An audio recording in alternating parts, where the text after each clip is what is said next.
Ça d'ailleurs.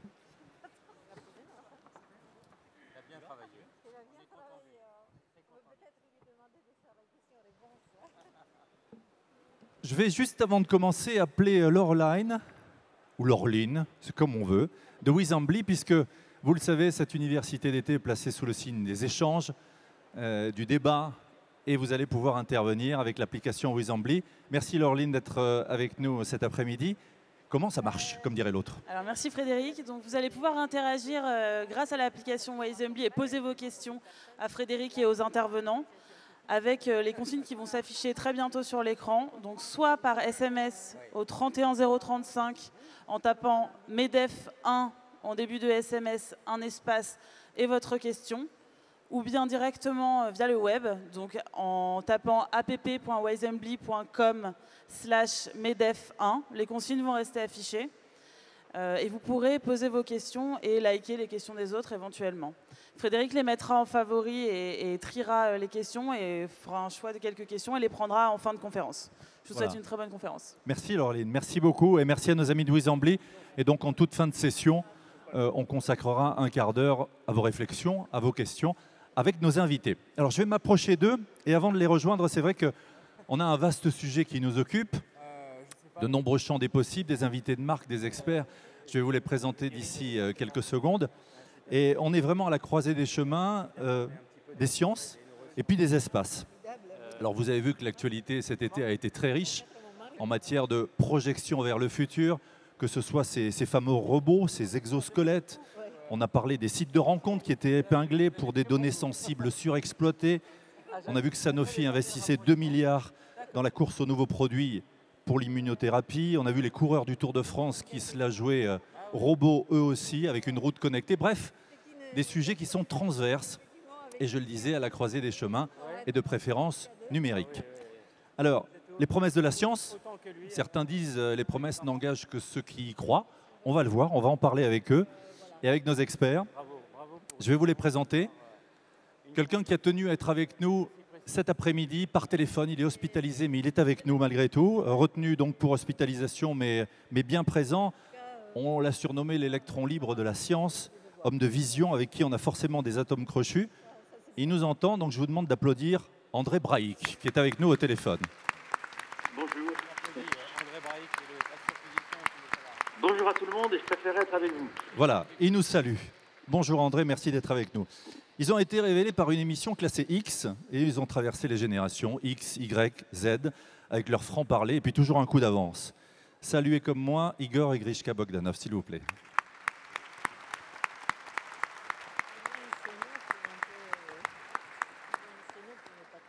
Sorte de Steve Austin de la biologie de synthèse, c'est un homme qui ne vaut pas 3 milliards, mais presque. Il vient de lever 2 millions d'euros. Xavier Duporté est avec nous cet après-midi. On peut l'applaudir.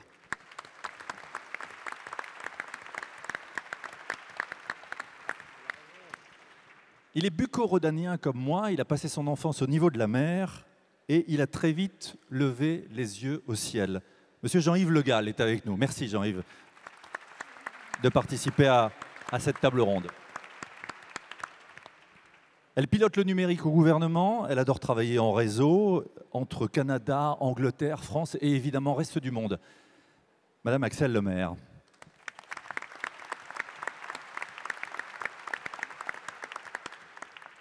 Alors lui, il est spécialiste des 1400 cm3, mais il se penche plus volontiers sur le volume du cerveau que sur la cylindrée des motos. Pierre-Marie Edo. Merci Pierre-Marie d'être avec nous. Alors vous allez être d'accord avec moi, on dit toujours que les Italiens ont le sang chaud. Elle, c'est avec une goutte de sang, une seule goutte de sang, qu'elle nous séduit tous. Le professeur Patricia Paterlini Bresciot. Merci professeur d'être avec nous cet après-midi. Je vais les rejoindre. Et on va débuter ce débat avec un tour de table par rapport à cette thématique, les promesses du futur. Voilà, vaste sujet. André Braic est avec nous au téléphone. André Braic, merci encore. Alors ces promesses de la science innombrables, vous dites toujours ça nous permet de lutter contre l'obscurantisme. Bien entendu. Et quand vous parliez des promesses qui n'engagent que ceux qui les font, il suffit de voir l'histoire de notre société depuis au moins 2000 ans. Les avancées de la science et les découvertes fondamentales ont totalement changé notre histoire. Vous savez, quand des chercheurs au 19e siècle font la thermodynamique, on dit à quoi ça sert, tout ça, etc. Résultat, on invente la chaîne du froid, il n'y a plus de famine en France. Résultat, on invente la machine à vapeur et l'électricité. On supprime l'esclavage. Pas par générosité, mais on n'a plus besoin d'esclaves. André, Oui. on vous entend mal. Éloignez-vous peut-être un peu du téléphone et essayez de parler un peu plus lentement. Pardon, mais c'est vrai que c'est Oui. des conditions assez sportives. Est-ce que vous m'entendez mieux maintenant? Qu'en pense l'assistance? Oui, c'est mieux? C'est mieux. Est-ce que vous m'entendez? Est-ce que vous n'avez pas du tout entendu ce que j'ai dit ou je recommence? Compliqué. Voilà, parlez plus lentement. D'accord. Merci. Alors je disais que dans l'histoire de l'humanité, les découvertes de la science ont toujours changé notre société et l'ont fait progresser. Quand au 19e siècle, on invente la thermodynamique et on invente l'électromagnétisme, le résultat, c'est la chaîne du froid, il n'y a plus de famine en France. La machine à vapeur et l'électricité, le résultat, il n'y a plus d'esclavage. Pas par générosité, on n'en a plus besoin. Quant au XXe siècle, on fait la relativité générale d'Einstein et la mécanique quantique. C'est des choses qui paraissent très ésotériques. Résultat, le téléphone avec lequel je vous parle ne fonctionnerait pas sans ces deux découvertes. Sans la mécanique quantique, vous n'avez pas de téléphone portable, et sans la relativité générale, vous n'avez pas le GPS et la localisation. Et les exemples sont multiples, je pourrais les multiplier. Autrement dit, notre avenir, la suite de notre histoire et le fait que nous restions à l'avant de l'histoire de l'humanité, ça dépend des résultats de la science. Alors, il faut distinguer la science fondamentale et la science appliquée. Et malheureusement, souvent en France, le lien entre les deux n'est pas très efficace. Mais vous savez, je dis toujours que si j'avais la folie un jour de me présenter à la présidence de la République, mon programme aurait comme priorité la recherche, la culture et l'éducation, à l'exclusion de toute autre priorité. Je crois que c'est ça notre avenir. Et la science, c'est la culture, la science, c'est l'humanisme, la science, c'est la lutte contre l'obscurantisme. Et je ne pense pas uniquement à l'obscurantisme religieux, mais aussi à l'obscurantisme quand vous pensez qu'au XXIe siècle, il y a des journaux qui publient encore un horoscope. C'est quand même ridicule. Je pense aussi à l'obscurantisme de certains, je ne sais pas du tout, de certains écologistes, qui sont franchement anti-scientifiques, qui ne connaissent rien. Et autrement dit, je crois que le progrès, la lutte entre la connaissance et l'obscurantisme, elle est incessante. Et notre seul moyen de survivre, d'avancer, c'est la science. Donc je pense que ces vertus sont telles qu'elles devraient être développées. Et hélas, en France, la plupart des gens qui sont au gouvernement, qui sont ministres, les grands, comment dirais-je, chefs d'entreprise, pas chefs d'entreprise, mais les grands patrons de médias, etc. et autres, souvent ont fait HEC, l'ENA, Sciences Po, des écoles comme ça. Ils ont passé des concours difficiles, mais ils n'ont eu aucune formation scientifique. Et c'est bien dommage. Donc je plaide pour que la science soit plus présente dans notre pays, et c'est ça la condition du progrès. Merci beaucoup André Braic. On se retrouvera tout à l'heure. On va essayer de régler cette problématique de son. D'accord. Merci en tout cas. Igor et Grishka Bogdanov, les promesses de la science, c'est un peu un leitmotiv permanent pour vous. Grishka, Igor, qui veut prendre la main? Toujours de l'audace, des idées nouvelles, jamais peur de déranger, de détonner, comme on dit? Alors, en effet, jamais peur de déranger. Alors, si vous me permettez, je vais vous raconter une petite anecdote, si vous me le permettez, qui en fait nous permettra de trancher une question qui est peut-être aussi importante, qui est celle de savoir de quoi sera fait notre avenir. C'est de savoir d'abord qui est Igor et qui est Grishka. Parce que vous allez voir, Grishka et moi, nous sommes un petit peu nietzschéens de ce point de vue-là. Et j'ai l'habitude, Grishka aussi, de se promener au marché aux puces. Vous savez qu'on y trouve des objets anciens. Et là, j'ai rencontré il y a donc quelques semaines je pense qu'il est tunisien ou marocain, en tout cas il s'avance vers moi, il a un sourire bienveillant sur le visage et il me pose cette question absolument déconcertante. Il me dit, c'est vous ou c'est votre frère? Alors là, j'ai été littéralement, comment dire, bluffé par la question. Qu'est-ce que vous lui avez répondu? Et je lui réponds, enfin, vous voyez bien que c'est pas moi. Évidemment. Vous voyez bien que c'est mon frère. Et lui, il a une réponse encore plus déconcertante de mon point de vue, puisqu'il me répond, c'est bien ce qui me semblait. Voilà, le décor est planté. Grishka, peut-être quelque chose à ajouter? Mais ça, c'est les charmes de la gémellité, parce que il y a quelques jours, j'étais Nous avons fait Fort Boyard cet été, donc c'est une façon aussi de faire de la science tout en amusant ceux qui nous regardent. Et j'arrive à la gare de La Rochelle et là je vois une dame qui s'avance vers moi. Elle était avec son chien, j'étais seul. Et elle dit à son chien, elle tire sur la laisse du chien, elle dit mais tu le reconnais? Le chien était là en train de regarder, et tout d'un coup il me fixe directement. Mais oui, tu le reconnais, voyons, c'est les frères Bogdanov.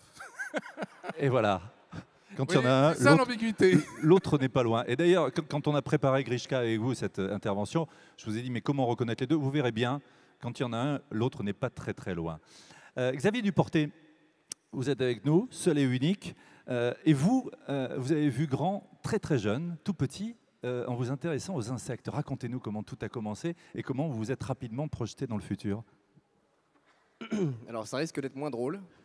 Mais quand j'étais petit, j'étais curieux. J'ai eu la chance d'avoir des parents qui m'ont aidé à cultiver la curiosité et qui m'ont laissé utiliser cette curiosité pour l'étude des insectes. Et j'ai étudié les insectes depuis mon plus jeune âge. Et j'ai eu surtout la chance d'être inspiré par la suite par un chercheur à l'INRA à Lyon, Bernard Mauchamp. Puisque vous avez fait agro, hein, il faut le dire. Parce que j'ai fait l'agro, mais là c'était quand j'avais 12 ans. Mon premier stage de recherche, et c'était dans un laboratoire qui modifiait un des laboratoires pionniers dans le génie génétique et qui modifiait les vers à soie pour les faire produire de la soie d'araignée, en fait, de la soie plus efficace. Et puis j'ai été supervisé par un chercheur qui m'a transmis sa passion. Et depuis j'ai toujours voulu faire de la recherche. Et récemment, après avoir développé plusieurs technologies au cours de mes années de recherche et de mes études, j'ai compris que la science, c'était bien, ça permettait de découvrir des choses, de développer de nouvelles technologies, mais que de développer une technologie, d'inventer quelque chose, ça ne suffirait pas à changer le monde, et qu'il fallait aller un peu plus loin et passer d'une invention, d'une technologie à un produit qui répond à un vrai problème. Ça nous va bien à nous, entrepreneurs. Donc déjà très jeune, l'envie de changer le monde. Intéressant. L'envie d'avoir un impact, et je pense que beaucoup de gens essayent, et puis après... il ne faut pas avoir peur de prendre des risques. Ouais. Et puis, Ce que vous avez fait en créant Eligo. Ce que j'ai fait, Ouais. et qui pour l'instant marche, mais il y a encore beaucoup de risques. On va en parler tout à l'heure. Vous allez nous raconter comment vous modifiez les gènes, comment vous travaillez pour améliorer notre futur et pour être déjà dans l'avenir.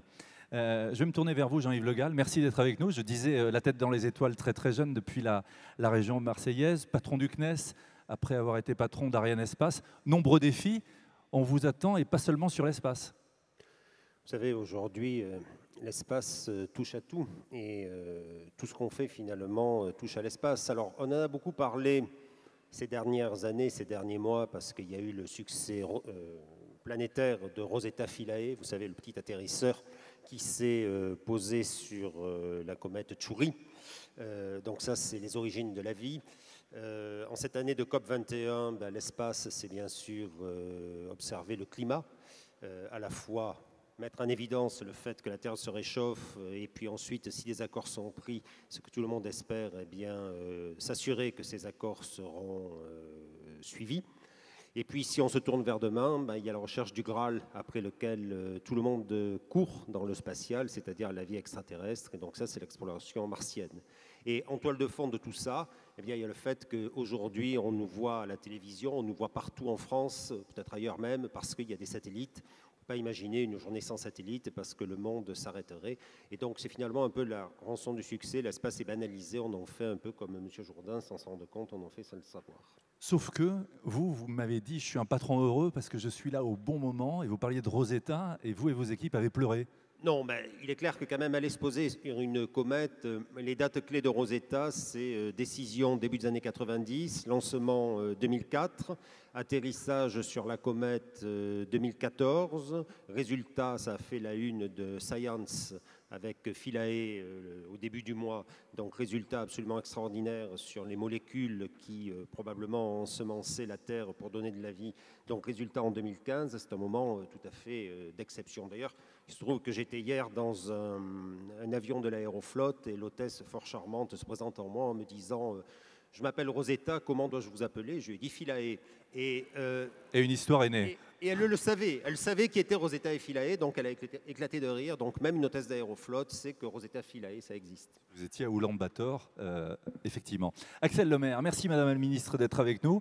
Enthousiaste, souriante, et un monde qui est, j'allais dire, un boulevard quand on est ministre du numérique. Les promesses du futur et du numérique, du digital, qui transforment tout dans notre vie. On est au-delà de la science, on est dans le sociétal. Oui, tout à fait. Je crois que c'est pour ça on me dit que j'arrive avec la banane en Conseil des ministres, mais c'est pas par hasard. Non, mais c'est bien, hein, ça nous va bien. Hein. Tous les jours, je rencontre des gens d'abord passionnés et puis des gens qui construisent le futur. Ce futur, c'est de plus en plus aujourd'hui. Vous avez sans doute tous vu le film Retour vers le futur. En fait, ce que ça montrait à l'époque, on est dedans. On est dedans. Et puis, je rencontre aussi des entrepreneurs qui sont très investis, souvent d'ailleurs qui partagent l'envie de ce que disait Xavier, avoir un impact, de changer le monde, mais pour le mieux, pour le meilleur. Et je crois qu'un des défis pour les pouvoirs publics, c'est que non seulement de soutenir la recherche fondamentale, la recherche qui consiste à chercher sans savoir forcément ce qu'on cherche et sans forcément trouver, mais elle est absolument essentielle, mais c'est aussi de soutenir la recherche appliquée. Et on parlait de produits avec Xavier, hein, c'est ça? Les passages exactement entre cette recherche et la manière dont elle peut être créatrice de valeur économique et créatrice d'emplois. Et en ce secteur, on a peut-être des progrès à faire en France parce qu'il y a un cloisonnement trop fort entre ces deux mondes. On oppose un peu les deux en général. Hein. On dit que l'un est noble et l'autre mercantile. Hein, je schématise un peu, mais... Alors que l'un comme l'autre sont totalement nécessaires. Et puis, l'autre mission des pouvoirs publics, c'est... le mot réguler en France, il a une connotation parfois négative, mais il est de créer le débat public autour de ces avancées scientifiques qui ne pourront pas être objet d'appropriation par le grand public, de confiance, si elles ne sont pas expliquées, vulgarisées. Et puis, c'est parfois de mettre des limites. Je vous donne un exemple qui m'a interpellée il n'y a pas longtemps, les drones tueurs. Ces armes, donc des outils militaires qui aujourd'hui ou demain plus encore pourraient jouer un rôle aussi important dans la guerre que la poudre à canon et l'arme nucléaire. Eh bien, il faut certainement se poser la question, est-ce qu'on veut que les futures guerres, parce que malheureusement il y en a, soient des guerres entre robots, pour que chaque État, chaque gouvernement puisse dire « je n'ai pas de victimes humaines dans ce conflit », mais que les victimes se comptent en face chez les civils tués par ces robots. Alors l'intelligence artificielle est aujourd'hui promet des prouesses extraordinaires, mais ces robots tueurs, c'en est un exemple. Et est-ce que c'est ce qu'on veut? Donc le rôle du politique, c'est de se poser la question, de prendre l'état de l'opinion, et puis ensuite de décider. On disait science sans conscience n'est que ruine de l'âme, science sans gouvernance n'est que ruine de l'âme. En tout cas, vous avez un ministère clé aujourd'hui. Et passionnant. Bah, j'imagine. Et en tout cas, on est ravis de vous avoir aujourd'hui, cet après-midi avec nous. On parlait de guerre, c'est un peu un chantier notre cerveau, Pierre-Marie. Spécialiste du cerveau, vous avez toujours tendance à dire qu'il y a des grues un petit peu partout. Racontez-nous ce que vous faites et racontez-nous comment on est, et on le dit avec tous nos invités depuis le début, dans un moment de rupture, une véritable révolution. Oui, alors effectivement, donc, dans mon laboratoire, on cherche à comprendre les mystères du fonctionnement de notre cerveau et à lever le voile sur peut-être ce qui est le propre de l'humanité dans ce kilo et demi de matière grisâtre et un peu molle. Mais qui a le plus gros cerveau, au fait, homme-femme? Alors, là c'est un sujet vraiment à polémique, puisque le cerveau masculin est d'environ 1400 cm3, le cerveau féminin est d'environ 1200 cm3. Mais mesdames, ne partez pas parce messieurs, attendez. Parce qu'il y a une deuxième dimension à prendre, c'est la densité et pas le volume. Et si on prend la densité, elle est plus élevée chez les femmes que chez les hommes. Et voilà. Axelle Lemaire dit bravo. Ça veut dire, messieurs, que nous avons des trous dans notre cerveau. Il est un peu poreux. Voilà. Donc je reviens sur un sujet quand même peut-être un peu plus sérieux, qui est de vraiment comprendre aujourd'hui les enjeux sociétaux de cette recherche en matière de fonctionnement de notre cerveau. Parce que c'est une science qui est assez mûre aujourd'hui pour vendre des outils pour mieux apprendre, mieux manager, prendre des décisions beaucoup plus justifiées. Donc on est en train aujourd'hui de percer les mystères, pas mal de mystères, et notamment par une convergence de différentes technologies. Jusqu'à présent, il y avait ceux qui disaient oui, moi je vais te faire comprendre le cerveau, c'est par la chimie. Parce que quand vous prenez le cerveau, vous l'écrasez, il y a du jus qui coule. Ce sont des hormones, des neurotransmetteurs. Et on le sait que quand on prend 10 mg de X ou Y, notre comportement change. Pierre-Marie, vous avez coutume en plus de qualifier les siècles. 19e siècle, vous lui donnez Bien, c'est ce que je voudrais dire, c'est que le 21e siècle, c'est le siècle des neurosciences, et il est en fait l'issue du 20e siècle qui était le siècle de la physique, comme le 19e siècle était le siècle de la chimie. Il n'y a pas une molécule aujourd'hui qu'on ait découvert dans les années 1800. Au 20e siècle, on a découvert toutes les lois de la physique. Et le 21e siècle est un siècle où converge tout ce savoir, pour qu'aujourd'hui, on voit apparaître une dimension qui n'a été jamais égalée.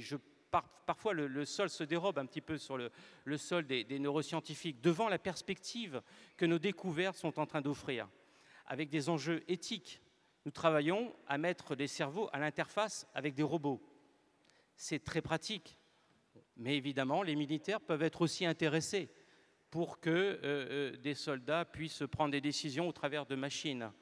Donc on a tout un savoir aujourd'hui qui est prêt dans le laboratoire. On essaie de décrypter, par exemple, le code, la pierre de Rosette, comment le code électrique donne lieu à des pensées et comment ces pensées sont converties en actions.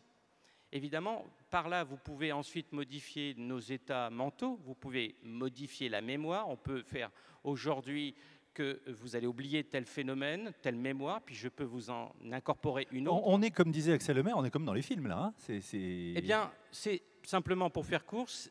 Mon message, il est qu'on n'est pas dans une promesse aujourd'hui en matière de neurosciences. Nous la vivons, cette révolution. Le 21e siècle est un siècle des neurosciences avec un fort impact économique sur lequel je reviendrai tout à l'heure. Voilà, puis vous nous donnerez quelques clés, et des clés qui vont intéresser nos amis chefs d'entreprise. Quand on est un peu stressé, quand on est un peu fatigué, de quoi pallier ces petites problématiques qui se posent. Professeur Patricia, si vous me le permettez, merci d'être avec nous, c'est un vrai privilège. On parle de ces promesses du futur. Vous avez coutume de dire que la science et les évolutions de la science s'appuient sur le passé, sur le présent, puis on se projette dans le futur. Racontez-nous ce que vous faites qui est vraiment formidable. Merci en tout cas de cette invitation. Je suis très heureuse de parler devant tous ces merveilleux gens. Alors, c'est vrai que notre domaine est celui du biomédical, celui de la médecine, en particulier la médecine qui s'attaque à un problème que vous connaissez tous, les cancers. Et en fait, mon histoire personnelle est une histoire des cliniques, est une histoire de recherche, de biologie moléculaire, de comment les cancers se forment. Et puis, à un moment donné, j'ai eu une illumination. Effectivement, j'ai vu les patients ne meurent pas de cancer. Les patients meurent de métastases. Parce que sauf si le cancer est dans le cerveau ou à côté d'un gros vaisseau, on peut le parer, on peut l'enlever, mais vraiment ce qui tue sont les métastases. Donc c'est là où toute notre attention a été dirigée vers un processus qu'on appelle l'invasion tumorale et qui est donc le phénomène par lequel, à partir d'une tumeur, des cellules se détachent, elles sont non visibles et elles passent un peu partout dans le sang et dans l'organisme, restent pendant des années dans le sang et après, tout au long des années, ces processus aboutissent à la formation de métastases qui sont des tumeurs filles dans les organes. Et là, effectivement, c'est très difficile de battre le cancer. Alors, nous avons raisonné un peu contre tout ce qui était fait il y a une quinzaine d'années. Vous avez osé, on en parlait avec le président Gattaz, vous avez osé. Disons qu'on a essayé de raisonner de façon directe et sans se baser sur comment les raisonnements étaient faits dans ces domaines en particulier et aussi dans les domaines de la lutte contre le cancer. On s'est dit, nous, on veut aller vite, on veut voir les résultats de nos yeux, si possible. Or, les processus de développement des médicaments sont extrêmement longs, extrêmement périlleux. Il y a des succès, mais alors c'est vraiment très très long. Alors que si on arrive à détecter l'invasion tumorale à ses débuts, c'est comme détecter l'augmentation du glucose quand le diabète n'est pas installé. là, on peut soigner vraiment. On peut traiter le mal à la base.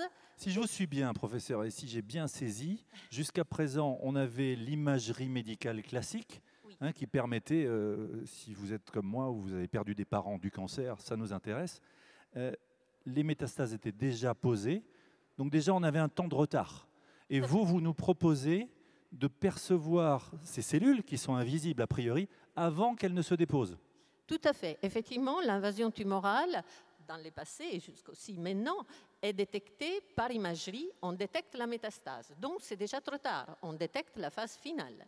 Mais le début survient des années avant. Et ce début est le détachement des cellules qui sont dans les sangs, mais qui sont absolument invisibles aux examens de sang courant, parce qu'elles sont dans la concentration d'une cellule pour des milliards de cellules du sang, donc pas visibles. Ces cellules-là sont déjà dans les sangs des années auparavant.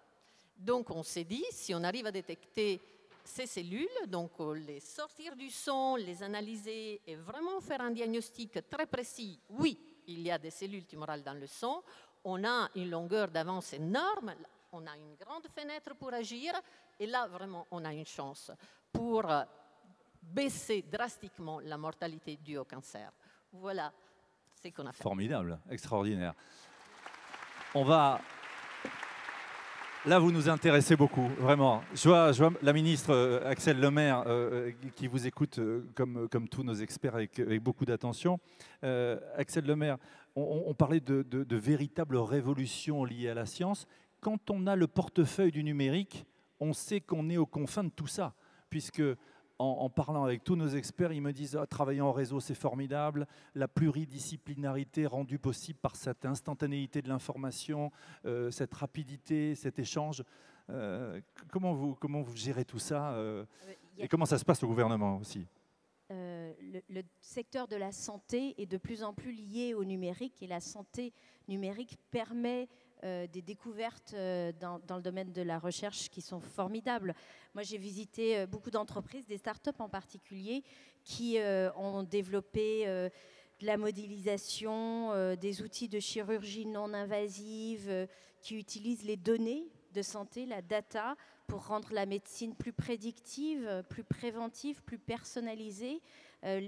Par exemple, les associations de patients qui souffrent de maladies orphelines attendent beaucoup de la mise en commun des données qui concernent la maladie qui les affecte, parce que lorsqu'on aura ces données à l'échelle du monde, eh bien alors pourra-t-on tirer des enseignements pour mieux connaître la maladie et mieux la traiter. Donc aujourd'hui, effectivement, la technologie a toujours été au cœur des enjeux de santé, mais elle l'est de plus en plus. Donc santé et numérique, ça va ensemble. Mais santé numérique et éducation, ça va ensemble. Le président de la République a lancé un plan pour le numérique à l'école, qui est un plan très ambitieux. Il est mis en expérimentation dès cette rentrée parmi plus de 200 collèges, parce que les outils numériques entrent dans la manière d'apprendre et permettent non seulement d'apprendre mieux, mais d'apprendre peut-être de manière plus interactive, plus ludique, et puis de suivre les élèves en fonction de leur rythme d'apprentissage. Donc c'est aussi plus inclusif. C'est vrai de tous les sujets, de tous les domaines. Où en est la France et comment le gouvernement peut faciliter les choses? Parce qu'évidemment, il y a aussi numérique, digital et entreprise. Et vous qui avez cette double nationalité, cette double vision, on avait Jean Charest qui était avec nous il y a 2 ans, il nous parlait de sa vision de la France depuis le Canada. Vous qui avez une vision transverse, où on en est? Est-ce qu'on va assez vite pour accompagner les entrepreneurs? Il y a ce fameux débat, réguler le net et en même temps laisser la liberté d'entreprise. Comment vous voyez les choses au moment où le projet de loi va être présenté? Alors j'imagine qu'on ne va jamais assez vite, mais en tout cas, ce gouvernement est très en soutien de l'économie numérique et en particulier des entrepreneurs du numérique, sans doute plus que jamais auparavant. Et je crois que la France n'a pas à souffrir de son rang, de son positionnement en ce domaine. On a des entreprises performantes qui vont naturellement à la conquête des marchés internationaux. Après, il y a des problèmes plus structurels, notamment pour obtenir des financements, où là, malheureusement, c'est vrai pour la France, mais c'est vrai pour l'ensemble des pays européens, c'est pas facile de faire des levées de fonds et Xavier Duportet a eu cette expérience où il faut convaincre, il faut aller chercher des investisseurs prêts à nous suivre. On n'a peut-être pas la même culture de la prise de risque en Europe qu'en Amérique du Nord et que dans le monde anglo-saxon, mais moi je suis naturellement optimiste et je trouve que nous avons des raisons objectives de l'être en ce moment parce que le climat et la dynamique sont très favorables. Et on a assisté l'année dernière seulement, par exemple, aux plus grosses levées de fonds chez des startups en France qui souvent ont dépassé 100 millions d'euros. Et puis ça permet de réinvestir pour avoir des perspectives de croissance et de création d'emplois très intéressantes. Alors on va parler de ce projet de loi dans quelques minutes. Je me tourne vers Xavier, que vous citiez à l'instant. On parlait avec le professeur Paterlini de cette fabuleuse découverte. Vous avez eu une idée de génie. Racontez-nous. En montant votre société, c'était l'année dernière, hein, je parlais d'une levée de fonds, Axel Lemaire y faisait référence à l'instant. Alors qu'est-ce que vous nous proposez? Parce que là aussi, c'est révolutionnaire. C'est que le début. On espère que ça sera vraiment révolutionnaire par la suite et que ça se transforme en un vrai médicament. Et comme, enfin, il fallait avoir la bonne idée. Vous l'avez eu. Avoir la bonne idée. Je l'ai pas eu tout seul. Je l'ai eu parce que je travaille avec une super équipe de recherche, et notamment David Bicard, mon associé, qui est maintenant directeur du laboratoire de biologie de synthèse à l'Institut Pasteur. Et mon professeur quand j'étais au MIT et son professeur au Rockefeller. En fait, on travaillait sur, justement, et je reviens sur la convergence des technologies, en fait, on travaillait sur l'édition génétique, en fait, sur la programmation du génome et utiliser l'ADN pour créer de nouvelles fonctions. Ce qu'on a fait, c'est qu'on est arrivé à créer en fait, un circuit génétique, donc comme un circuit électronique, sauf qu'à la place d'utiliser les composants électroniques, on utilise des gènes. Et en fait, chaque gène rajoute une fonction particulière.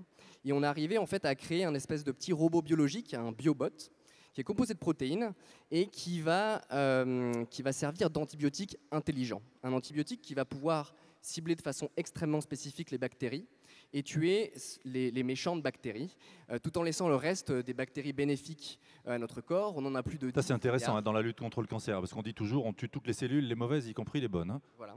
Et donc, c'est à l'opposé des antibiotiques actuels, qui sont un peu des armes de destruction massive et qui tuent de façon massive les bonnes bactéries comme les mauvaises et qui enclenchent et accélèrent le processus de résistance aux antibiotiques dont on entend beaucoup parler aujourd'hui, à tel point que l'Organisation mondiale de la santé prévoit qu'en 2050, il y ait plus de 10 millions de morts par an qui soient causées par des infections par des bactéries résistantes aux antibiotiques. Et donc nous, notre petit robot biologique, on arrive à le programmer. Donc il n'est pas composé de pièces mécaniques, il est composé de protéines. Donc alors si je vous suis bien, le software, c'est un peu l'ADN, c'est ça? C'est ça, c'est-à-dire qu'on utilise de l'ADN comme pour programmer un robot comme un robot biologique, comme les robots actuels utilisent des lignes de code. Et en fait, ce petit robot, une fois qu'il est programmé, il va injecter des ciseaux moléculaires, donc minuscules, dans les bactéries de notre corps. Et ces ciseaux sont eux-mêmes programmés pour scanner l'ADN des bactéries, le génome des bactéries. Et si ces ciseaux trouvent dans le software des bactéries, dans l'ADN des bactéries, une séquence qui va être responsable d'une résistance à un antibiotique ou d'une virulence, de la production d'une toxine, eh bien, ces petits ciseaux vont tout simplement découper l'ADN. C'est comme s'ils effaçaient la ligne de code, ce qui crée un bug dans la cellule, dans la bactérie. La bactérie va donc mourir. Et dans ce cas-là, on a démontré sur la souris qu'on pouvait décoloniser, donc tuer de façon extrêmement spécifique, des bactéries multirésistantes, des staphylocoques dorés notamment. En épargnant les autres. En épargnant les autres. On va y revenir. Igor Grichka, je vous vois très attentif à ce que disent nos autres experts. Parlez-nous de ce sur quoi vous travaillez, cette révolution des ordinateurs quantiques. Alors, Kezako, Grichka. D'abord, je suis très impressionné par la qualité de nos intervenants. C'est faire les choses au MEDEF. Le ministre et le professeur et le président du CNES, Xavier, avec qui nous avons parlé tout à l'heure, également mon voisin. C'est vrai qu'ici, on a la sensation... Madame la ministre aussi.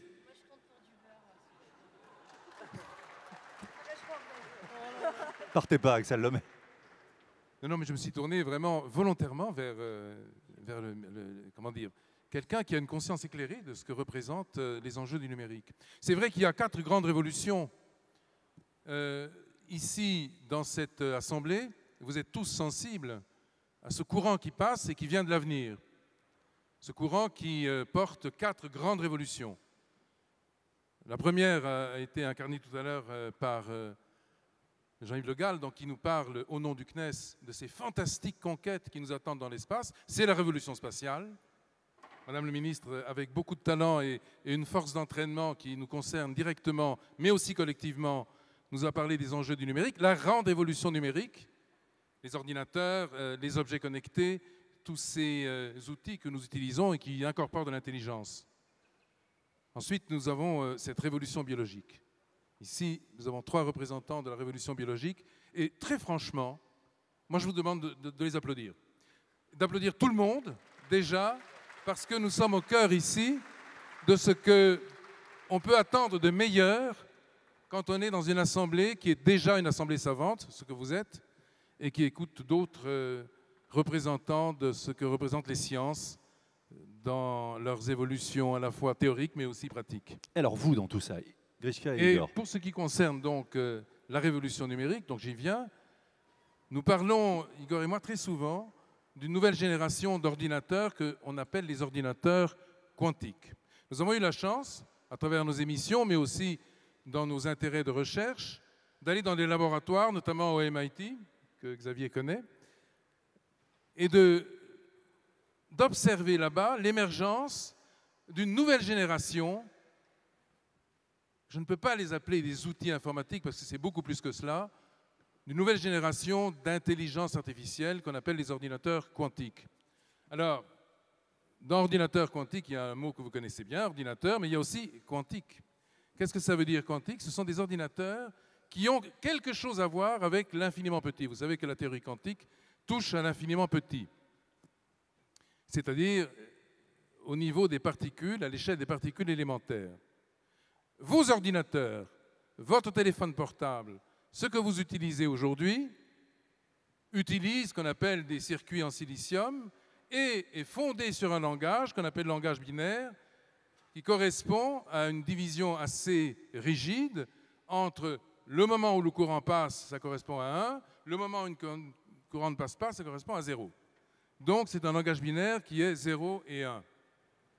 Donc la réponse de l'ordinateur est très forcée. Elle est oui ou non. Or, les nouveaux ordinateurs dont je parle, ordinateurs quantiques, vont coder l'information sur des particules élémentaires. Qu'est-ce que ça signifie? Ça signifie que le codage de l'information va obéir, va adopter les propriétés de ces particules élémentaires, qui, elles, comme vous le savez, sont soumises à des processus qu'on appelle quantiques, où interviennent des superpositions des états. Ici, nous sommes tous des scientifiques, donc vous comprenez tous ce que ça signifie. Ça signifie, mais oui, que ceux qui ne sont pas scientifiques lèvent la main. Donc, vous voyez, non, il n'y en a pas. Il n'y en a pratiquement pas.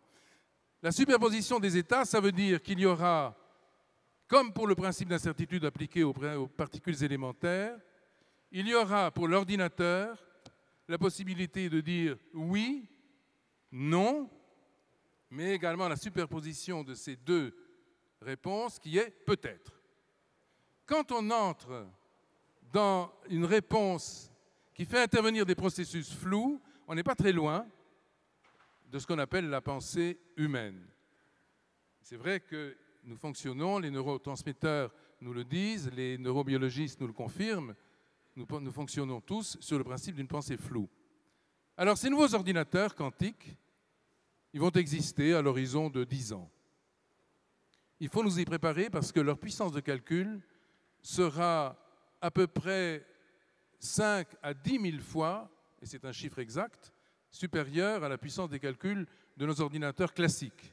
Donc là, c'est des sacrées promesses. Hein, je donne un exemple. Aujourd'hui, la météo, par exemple, avec des gros calculateurs, peut prévoir le temps à quelques jours. C'est au maximum 4 jours, en fait. Eh bien, les ordinateurs quantiques seront capables de prévoir l'évolution à une échelle nationale, par exemple de la France, à une distance de 3 mois. Est-ce que vous vous représentez ce que veut dire, en fait, 3 mois de prévision exacte? Parce qu'on sait que ce sera exact. Et ce que je dis là, dans un domaine qui est trivial, peut être transposé dans un domaine qui l'est beaucoup moins, qui est celui de la santé, justement.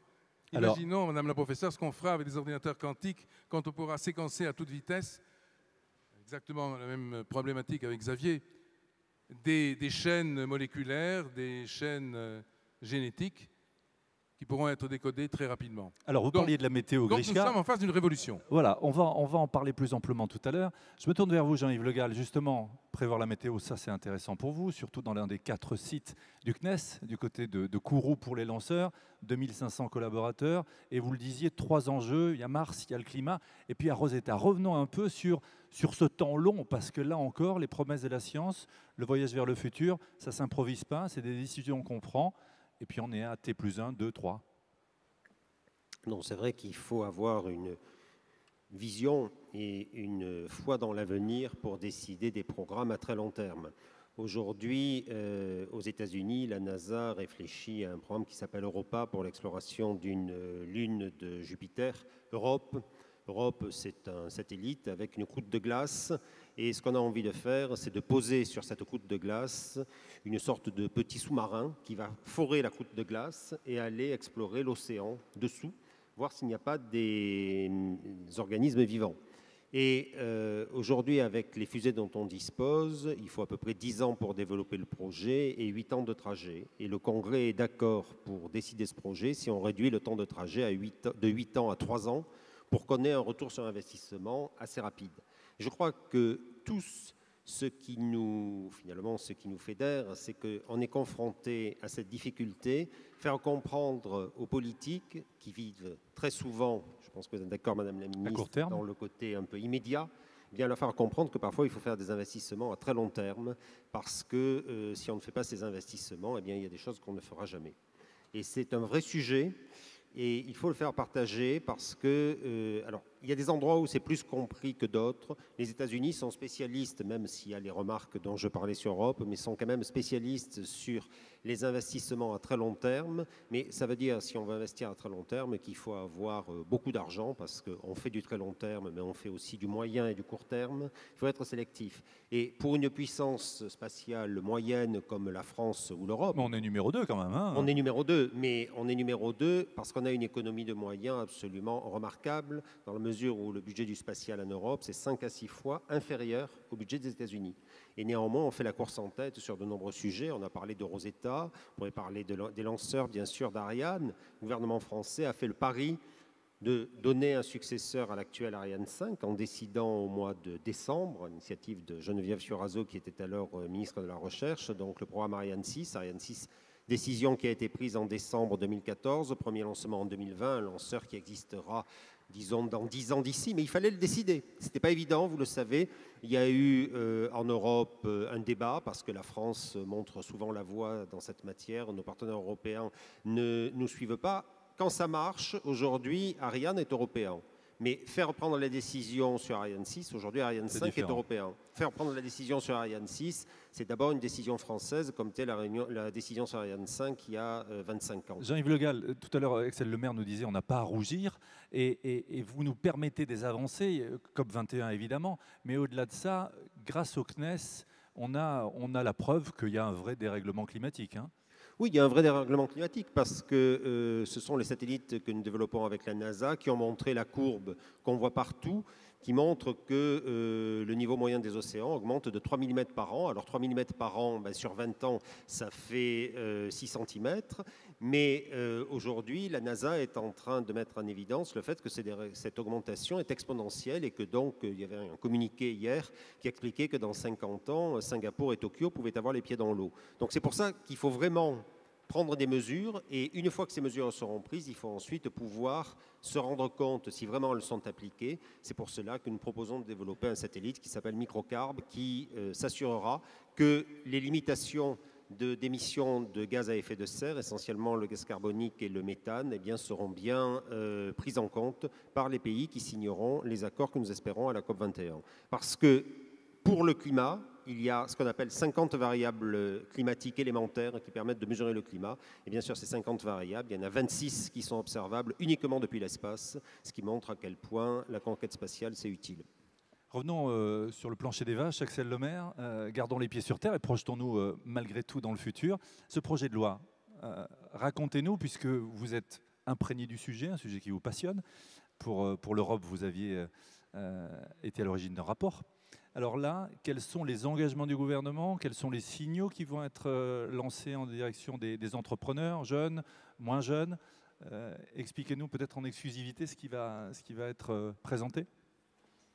Alors c'est un texte qui cherche à préparer l'avenir, justement. Ça nous va bien.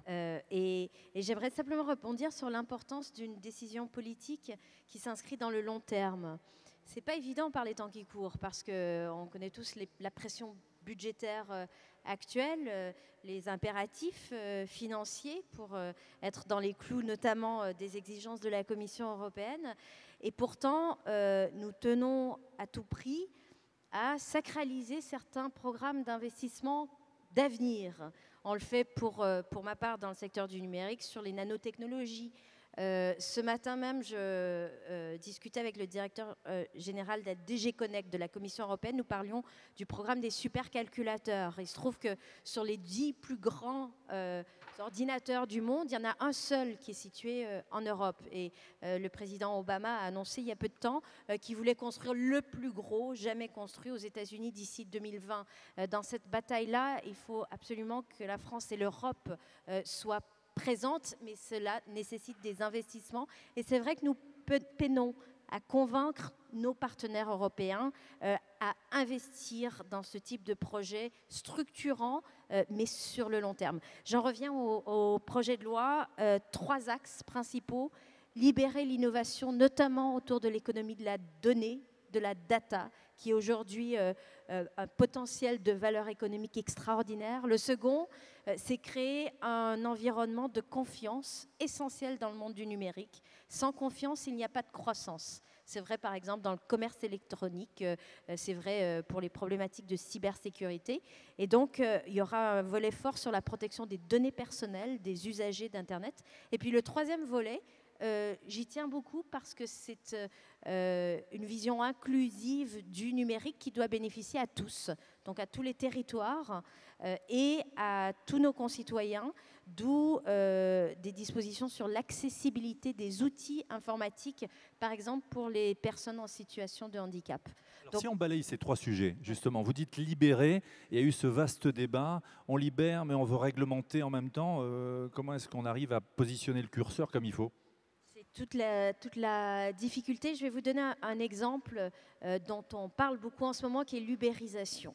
Alors l'ubérisation, c'est cette idée que se développent les services à la demande grâce à des plateformes numériques qui permettent... Et la désintermédiation, comme on dit. La désintermédiation par ces plateformes qui permettent de fournir des services très directement, sans passer par des acteurs économiques qui traditionnellement étaient des intermédiaires. On l'a vu dans l'hôtellerie, on le voit de plus en plus dans le transport, la mobilité, mais finalement on le voit dans tous les secteurs. Ça impacte la banque aussi. Je lisais ce matin l'ubérisation de la profession d'avocat, par exemple. Donc forcément, les pouvoirs publics ont une responsabilité. Même les stations-service aussi. Hein. Tout à fait. C'est vrai pour tous les domaines, d'accompagner cette mutation numérique. Et la question qui se pose, par exemple, pour les transports, c'est quel financement de la protection sociale pour des chauffeurs ? Est-ce qu'il faut qu'ils puissent bénéficier d'une protection sociale ? Est-ce qu'il faut qu'on applique le droit de la consommation ? Qui est responsable en cas d'accident si un enfant est tué sur la route par un chauffeur et toutes ces questions, il faut les poser, les anticiper et y apporter des réponses. Et quid des entrepreneurs aussi qui ont misé sur des modèles économiques qui s'effondrent, hein ? Alors tout à fait, il faut non seulement accompagner cette mutation numérique en promouvant l'innovation, et en particulier les startups, et avec la French Tech, le gouvernement fait beaucoup sur ce sujet, mais il faut aussi aider les acteurs qui se sentent directement menacés parce qu'ils doivent repenser leur modèle économique. C'est ce que nous faisons par exemple avec un programme qui s'appelle Industrie du futur et en finançant grâce au programme d'investissement d'avenir ces transformations numériques dans le secteur industriel où nous avons encore aujourd'hui de très forts atouts. Les entreprises françaises dans certains secteurs sont des multinationales parmi les plus puissantes du monde, mais toutes elles se trouvent face à ces enjeux. Et puis, c'est un enjeu pour les salariés aussi. Je crois que la formation continue n'a jamais été aussi importante qu'à l'ère du numérique, parce que l'innovation va tellement rapidement que le risque pour le salariat, c'est qu'il soit mis sur le côté si il n'arrive pas à lui-même garder les performances de la main-d'œuvre. On va y revenir parce que justement, on parlait de révolution sociétale, hein, le salarié qui est aussi un citoyen, et on va parler de ces nouveaux rapports dans l'entreprise, création de liens différents, liens hiérarchiques différents aussi. Pierre-Marie, vous voulez réagir justement par rapport à ça? Un complément juste d'information par rapport à ce que vient d'être dit par Madame la Ministre. Il est évidemment souhaitable d'accompagner les entreprises vers l'innovation pour le numérique, puisque c'est le futur, et nous sommes ici au cœur du débat sur les promesses de la science. Mais je pense qu'il est important également, non pas d'agir toujours en réaction, mais c'est d'anticiper les phénomènes. C'est-à-dire qu'en fait, il faut replacer aussi la science au cœur de la société.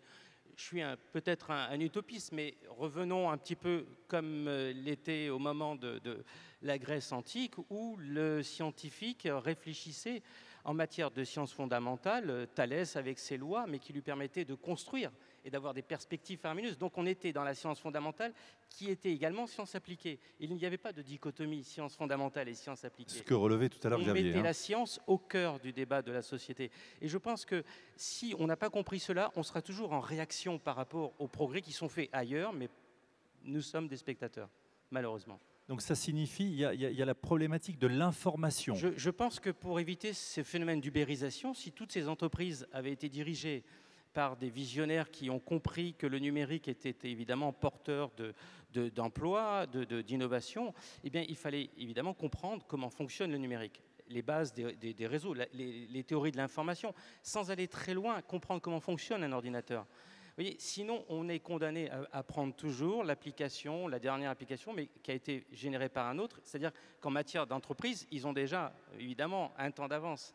Donc, je crois qu'il est important, pour comprendre et anticiper ces phénomènes, d'y participer. Donc ça veut dire qu'entre l'évolution de la connaissance et la diffusion de l'information, il y a comme un décalage. Absolument. Et on ne peut pas innover si on ne comprend pas soi-même l'outil que l'on utilise. Mais je partage tout à fait votre point de vue. D'ailleurs, très souvent, les dirigeants de ces entreprises à grand succès ont des qualifications scientifiques et ils prennent le rôle de PDG, ils exercent des fonctions très importantes au sein des entreprises. Par exemple, aujourd'hui, les DSI, les directeurs de services informatiques, ils deviennent de plus en plus des directeurs stratégiques. Et souvent, ce sont les bras droits des PDG. Des fonctions clés. Hein. Et c'est heureux parce qu'effectivement, ça replace la science au cœur du management et de la stratégie.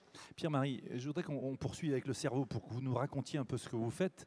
Je rebondis sur une question qui nous a été posée. Quel est le rôle de l'environnement social dans l'étude du cerveau? Racontez-nous ce que vous faites. Vous avez commencé à nous mettre l'eau à la bouche en disant qu'on pouvait gommer certaines choses, nous inciter à faire d'autres choses, genre servez-moi un thé, on va actionner le cerveau et hop. D'ailleurs, c'est l'heure, hein, non ? Oui, alors en fait, on a tous évidemment à l'esprit que grâce au cerveau, on manipule des outils, on les utilise, on invente des téléphones portables, etc. Ce qui motive mon activité de recherche, c'est de montrer qu'il y a une boucle qui se retourne sur nous-mêmes, c'est-à-dire que de l'usage des outils que l'on crée, eh bien, notre cerveau est en train de se modifier, que tous ces objets connectés font partie de notre mémoire éclatée. Et que notre cerveau est en train de subir finalement et se modifie. Et attention, c'est un message d'espoir que je donne. Ce n'est pas du tout pour nous faire peur. C'est-à-dire qu'en gros, il s'adapte. Hein, il s'adapte en permanence. Il se nourrit. Il se nourrit de ces objets que nous créons. Égard à celui justement qui ne veut pas, qui se dit ça, c'est pas ma génération, c'est pas pour moi, c'est pour les autres. Et ce cerveau. Et finalement, se nourrit de la création, de l'innovation que crée ce cerveau. Donc vous voyez, c'est une boucle. Hein, c'est ce qu'un philosophe qui s'appelle Hannah Arendt parlait de l'homo faber. Nous créons et en retour, cette création nous modifie. Et quand cette boucle est fermée, c'est pour le bien-être du sujet. Et aujourd'hui, nous voyons les troubles de l'humeur, anxiété, burn-out, dépression. Il y a 8% d'anxieux, il paraît. Il y a à peu près, quand vous avez croisé 100 personnes, effectivement, vous en avez croisé 8 d'anxieux et 12 de dépressifs. Ou qui le seront. Alors, qu'est-ce qu'on fait, docteur ? Non, mais donc tout ça pour dire que ce sont des individus eh bien, dont cette plasticité cérébrale, ce pouvoir de reconfiguration en permanence, a disparu. Vous allez nous dire après comment on arrive à justement retrouver la bonne humeur. Je suis venu avec la caisse à outils. Bon, voilà, très bien, positiver quand on a un temps comme ça. Professeur Patricia, vous commenciez à nous raconter qu'avec cette prise de sang, on allait pouvoir non pas prendre des risques, mais prendre des paris sur le futur et positif. Oui, en fait, c'est effectivement ce qui nous motive parce qu'on crée une sorte de pont, de bridge entre le présent et le futur. C'est-à-dire qu'on a un test qu'on a développé qui est déjà fonctionnel actuellement, qui est déjà disponible actuellement. Il est déjà en pré-commercialisation. Et là, on va saluer nos amis de l'APCO, hein, et Pascal Joël. On va en dire un mot. Donc, si vous voulez, la méthode actuelle par laquelle les médecins identifient les cancers est la pathologie ou cytopathologie pour les cellules. Donc, c'est notre méthode pour identifier les cellules tumorales quand elles sont dans le sang, et notre métier, c'est de les sortir du sang quand il y en a une mélangée à 100 milliards. Donc, une sensibilité extrême. On les reconnaît, on sait qu'elle est là. Mais le futur est quoi? Le futur est, Madame la Ministre, dans le numérique, c'est-à-dire cette analyse qui est morphologique, qu'on appelle cytopathologie, de la numériser, de la rendre mondiale, de pouvoir avoir accès à l'expert plus formé et plus pointu. Qui est peut-être à 10 000 km de là. Qui est peut-être ailleurs dans le monde, la télépathologie. Ensuite, on arrive aux nanotechnologies, et là, c'est à l'intérieur de la cellule, et c'est d'analyser l'ADN pour dire il y a une mutation qui nous dit que cette cellule elle est détruite par ces médicaments. Et ensuite, pareil, nanotechnologie pour voir les transcrits et les protéines, donc les molécules, et dire cette cellule vient d'un cancer du foie, d'un cancer de la prostate. Donc, c'est vraiment un horizon pour les nouvelles technologies immense à partir d'un mode de diagnostic qui est le mode maintenant courant des oncologues. Donc, ils peuvent déjà l'utiliser, mais une grande ouverture sur les développements futurs. Et vous parliez de travail en réseau. Je crois que c'est le point commun entre vous tous. Le travail en réseau, l'interdisciplinarité essentielle. C'est absolument ça. C'est de mettre à disposition du matériel qui est à un lieu donné, mais qui devient à disposition du monde entier, que ce soit une image pour son interprétation, pour l'éducation, pour l'information, pour l'enseignement, et que ce soit des molécules donc, qui vont faire partie des banques et donc qui vont augmenter cette connaissance au niveau moléculaire d'une tâche dans l'ADN, on la répare comme ça. Là, parlez-nous de PEPS, c'est un peu ça, c'est la mise en réseau, Jean-Yves Le Gall. Non, PEPS, c'est le programme qu'on a mis en place pour l'utilisation des données des satellites Sentinelle. Donc Sentinelle, ce sont les satellites du programme Copernicus qui vont observer, qui sont en train, puisqu'on a déjà lancé 2, qui sont en train d'observer la planète. Et l'idée, c'est que les données de ces satellites soient en quelque sorte en libre accès, gratuitement, partout. Parce qu'on se rend compte que les utilisations, eh bien, c'est un peu le principe de l'iPhone. Toutes les applications qui sont là-dessus, elles sont créées pour la plupart par des gens qui en ont besoin. Et sur les satellites Sentinelle, avec ces données, eh bien, on laisse ces données en libre service pour que ceux qui ont besoin de ces données et qui peuvent ensuite les utiliser. Tout à l'heure, je visitais une start-up qui fait ce qu'on appelle du precision farming, c'est-à-dire avec des photos satellites qui déterminent exactement où est-ce qu'il faut mettre des engrais, là où il faut les mettre, là où il ne faut pas les mettre. Eh bien, que ce soit les utilisateurs eux-mêmes qui mettent en place les applications qui vont utiliser ces données. Et c'est comme ça qu'on va créer de la valeur et c'est comme ça qu'on va optimiser et maximiser l'utilisation de ces données. Donc là, on n'a plus un accès uniquement réservé à un Happy Few, mais un accès qui est totalement ouvert. C'est un peu ce que fait Google Earth, mais avec là des données beaucoup plus précises, avec des données radar, avec des données qui comportent des choses particulièrement sensibles au niveau des photos qui sont prises, et donc ça permet de faire beaucoup plus de choses. Alors moi, je suis bluffé, je ne sais pas ce que vous en pensez. Igor, Juste oui, ajouter dites-moi. une chose intéressante, c'est que les méthodes d'imagerie en fait, qu'on utilise nous dans les biomédicales sont dérivées en grande partie des Bien sûr. imageries au niveau spatial. Bien sûr. Et tout ce qui est fait par exemple par Google Earth, c'est exactement le même mécanisme, le même modèle qu'on utilise pour aller en profondeur dans les cellules et faire du numérique au niveau pathologique. Comme quoi on prend de la hauteur. Grishka, Igor, justement, on parlait tout à l'heure de cette incertitude. On n'est plus dans le oui ou non, on n'est plus dans le manichéen 1 ou 2, mais dans une espèce de flou artistique dont vous révéliez tout à l'heure le champ des possibles extraordinaire. C'est vrai que nous sommes aujourd'hui à la fois spectateurs et acteurs de manière éblouissante dans ce jeu qui nous entraîne vers l'avenir. On parle de science, mais tout de même, aujourd'hui, 90% des scientifiques qui ont existé depuis, disons, depuis Jésus-Christ, sont vivants.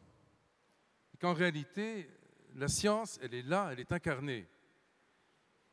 En revanche, pratiquement, et tous les prospectivistes le disent, pratiquement 70%, plus des 2/3 des grandes innovations, des nouvelles technologies qui vont transformer notre vie dans les 15 ans n'existent pas. Donc, nous sommes en face d'un mur. C'est comme les métiers, hein, les métiers. Exactement. Nous sommes en face d'un mur qui est aujourd'hui non pas un mur d'intimidation ou d'arrêt, mais au contraire une sorte de frontière qui nous entraîne vers l'avenir, vers le monde de demain, et un monde qui est très proche du point de vue des années, 10 ans, 15 ans, et qui en fait est très distant du point de vue des événements. Et tous ici, aussi bien du point de vue de l'espace que de la biologie, du numérique, nous savons à quel point il y aura des étapes à franchir. Mais Igor et moi, nous sommes observateurs depuis longtemps dans le domaine de nos émissions à caractère scientifique, de ce que représente l'importation des idées nouvelles dans le corps social et de la vitesse de circulation de la science. Aujourd'hui, le savoir scientifique double à peu près tous les 5 ans. Demain, il doublera tous les 2 ans. Après-demain, tous les ans, puis tous les 6 mois, grâce aux ordinateurs quantiques, justement, et aux grands calculateurs. Nous sommes volontairement, Igor et moi, le regard braqué sur l'avenir, et en fait, nous en retirons un paysage qui nous rend très optimistes. Quand nous entendons ici et là qu'il y a des menaces, oui, elles existent, bien entendu, mais la science saura trouver des réponses de civilisation aux grandes questions de civilisation qui se posent aujourd'hui. Dans les 4 révolutions dont j'ai parlé, Jean-Yves Le Gall nous a brossé le portrait de ce que représente la révolution spatiale. C'est absolument inouï ce qui nous attend dans les 10-15 ans. Il en parlera bien mieux que moi. Mais si je donne simplement un exemple, vous savez qu'il existe sur la Lune un minerai qui est d'un extrême intérêt, qu'on appelle l'hélium 3.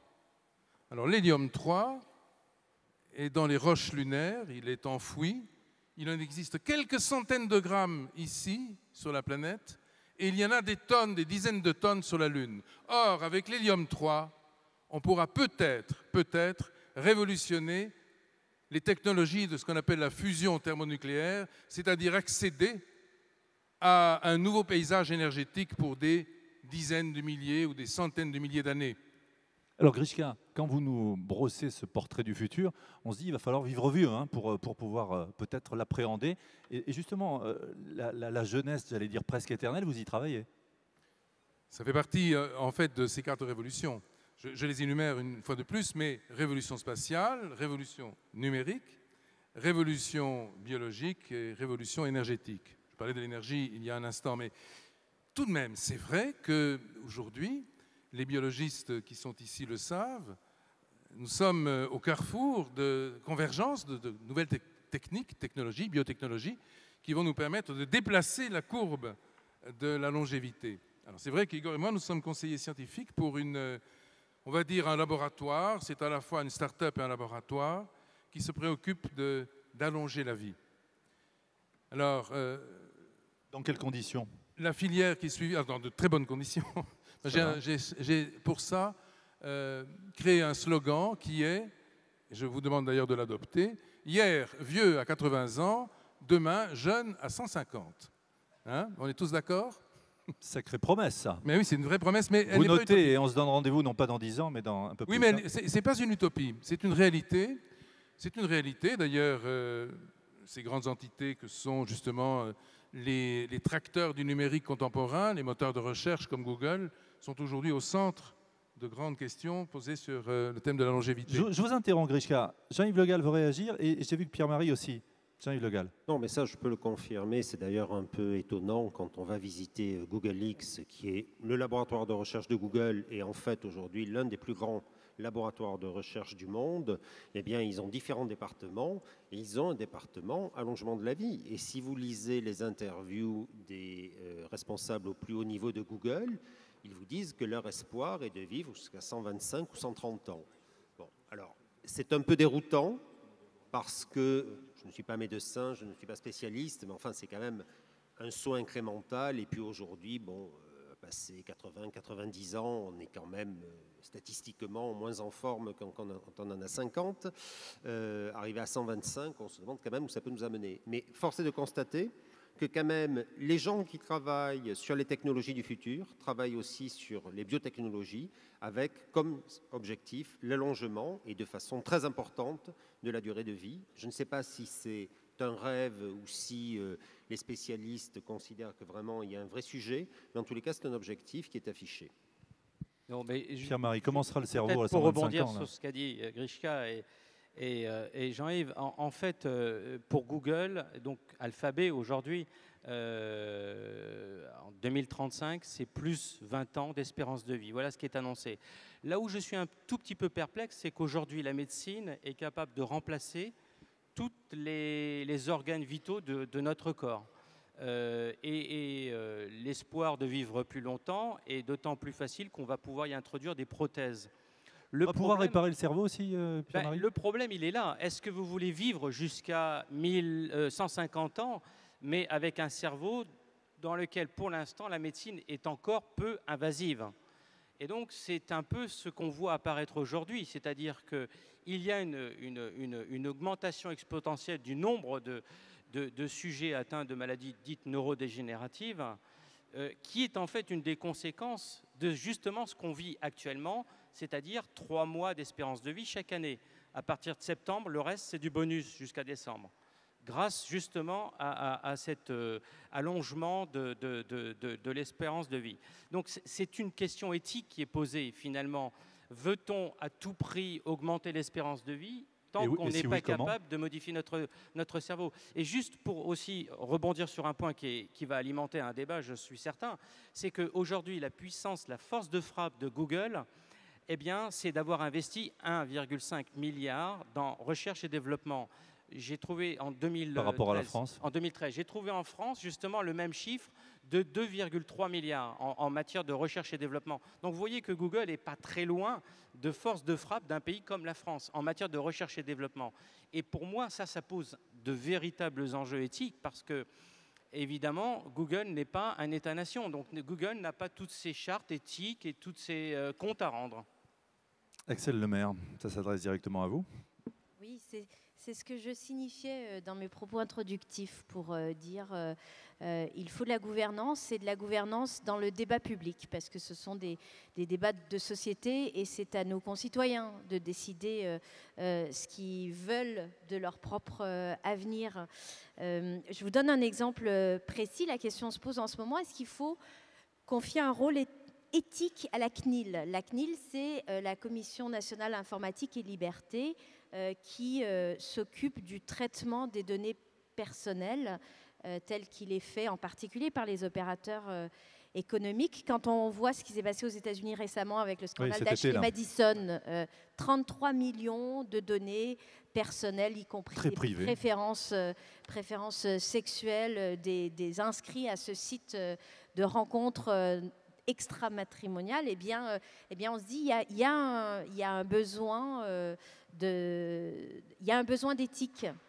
Il y a toujours. Mais on va jusqu'où? On encadre beaucoup, trop, pas assez? C'est la grande difficulté. On sait par exemple que le big data, on en a parlé, est un secteur en plein boom et un secteur d'avenir, d'innovation, d'expansion économique. Mais big data, oui, mais avec des données anonymisées. Où mettre la frontière entre les données personnelles des individus et le big data. C'est d'où l'importance de l'intervention publique. Ça c'est pas un frein à l'innovation. Au contraire, c'est un cadre qui doit permettre aux acteurs économiques de savoir où ils vont. Donc ça me paraît très important. Et les données publiques et les données ouvertes au public ont aussi un rôle à jouer. Vous parliez des données d'espace. Dans le texte que je prépare, il y aura un volet sur l'open data, sur justement l'ouverture et la réutilisation des données produites par l'État, des données produites par les administrations, pour que le principe qui s'impose, ça soit une ouverture par défaut. Ce n'est pas le cas aujourd'hui. Dorénavant, il faudra que toutes les entités publiques ouvrent et rendent accessibles leurs données par défaut. J'aimerais d'ailleurs que les résultats de la recherche scientifique, les publications, soient en open access, soient également immédiatement ou en tout cas rapidement disponibles à l'ensemble, non seulement de la communauté des chercheurs, mais aussi des citoyens. Pour moi, c'est ce qui doit permettre le débat public. Vous parliez de moteurs de Google, j'en terminerai là, et de leur formidable potentiel de recherche. Leur moteur de recherche aujourd'hui, paraît-il, pourrait influer et déterminer le résultat de l'élection présidentielle aux États-Unis, par exemple. Pourquoi ? Parce qu'avec l'algorithme de Google, on peut cibler les électeurs indécis en fonction des recherches qu'ils font et en fonction des résultats ensuite de recherche qui apparaissent, eh bien, orienter vers des choix politiques. Vous avez parlé à François Hollande ? Pour qu'il l'utilise, c'est ça ? Pourquoi pas. Xavier, j'aimerais qu'on parle, puisqu'on parle d'entrepreneuriat scientifique, de start-up. Vous avez 27 ans, donc vous êtes ce que le président Gattaz considérait comme cette formidable jeunesse, qui est la thématique de notre université d'été. Racontez-nous ce que vous avez fait pour promouvoir l'entrepreneuriat scientifique avec Hello Tomorrow. Et ça se passe today. Ça rentre parfaitement dans la discussion et dans la convergence des technologies, l'importance du scientifique dans la société. J'ai découvert à Boston un écosystème où le scientifique n'était pas mis à côté. Le scientifique n'avait pas le cliché de quelqu'un dans son laboratoire, mais c'était quelqu'un qui faisait partie intégrante de la société, qui discutait avec des ingénieurs, des gens, enfin, du business, des investisseurs, des industriels. Ce qui n'est pas le cas en France ? Ce qui n'est pas encore le cas en France. Et du coup, c'est pas joli. En fait, il y a plusieurs. On n'a pas la même mentalité. Il y a aussi le fait qu'en France, les institutions, les grandes écoles sont séparées géographiquement, donc ce qui ne facilite pas la rencontre et l'interdisciplinarité. Après, le plateau de Saclay va bien jouer là. Hein. J'espère vraiment que ce sera. Après, il suffit pas que les gens soient à côté pour qu'ils parlent. Hein. Il faut créer les bonnes conditions, et ça, c'est extrêmement important. Et c'est ce qu'on a essayé de faire avec Hello Tomorrow. Donc, en rentrant en France, pendant ma thèse, j'avais la chance de venir en France de temps en temps. J'ai créé cette association pour essayer de promouvoir un peu cette interdisciplinarité, faire discuter et donner la chance aux étudiants en France, en ingénierie, en design, en médecine, en sciences, de pouvoir se rencontrer entre eux, mais aussi de rencontrer leurs aînés pour être inspirés, parce que je crois beaucoup en l'inspiration. Aujourd'hui, on a un peu tendance en France aussi à dire les jeunes vont prendre la place des vieux, et justement avec toute cette ubérisation, ces startups très, très disruptives.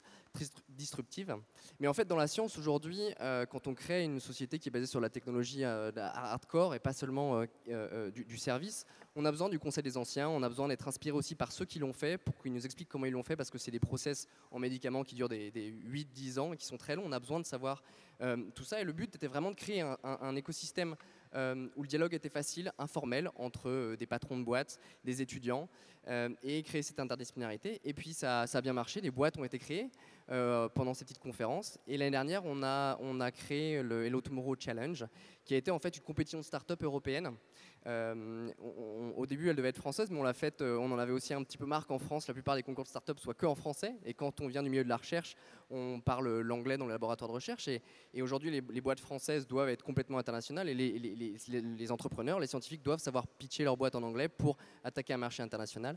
Et donc, on a fait cette compétition à l'échelle de l'Europe. On a reçu plus de 2500 candidatures de jeunes scientifiques qui voulaient entreprendre.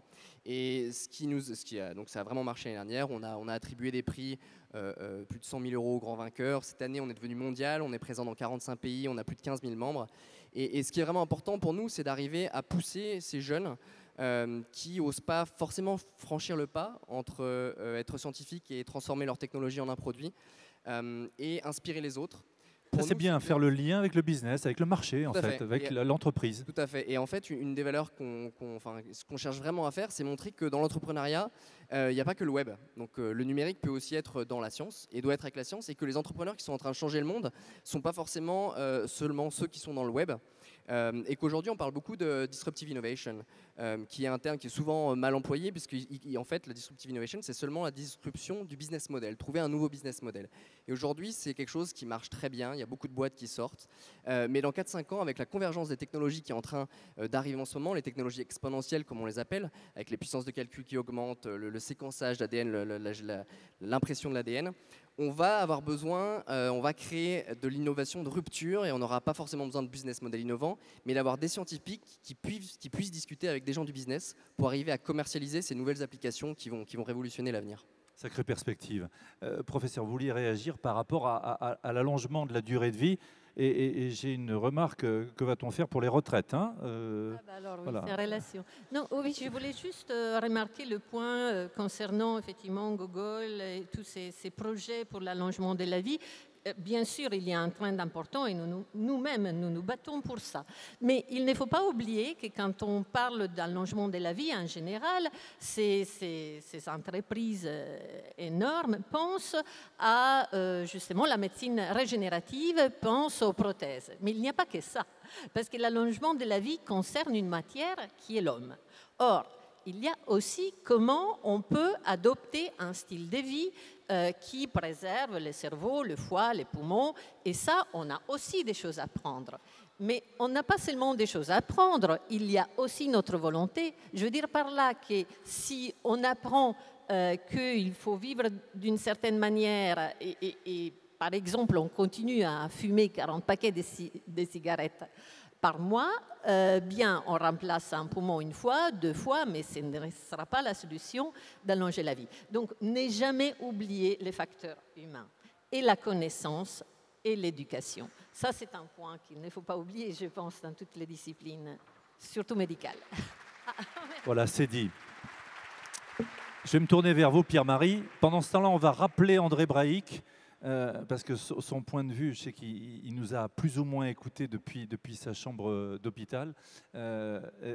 Pierre-Marie, par rapport à ce qu'on disait, par rapport à ses perspectives, réparer, aider le cerveau, puis allons-y, comment on peut faire pour être moins stressé, moins tendu? Qu'est-ce qu'on peut faire pour...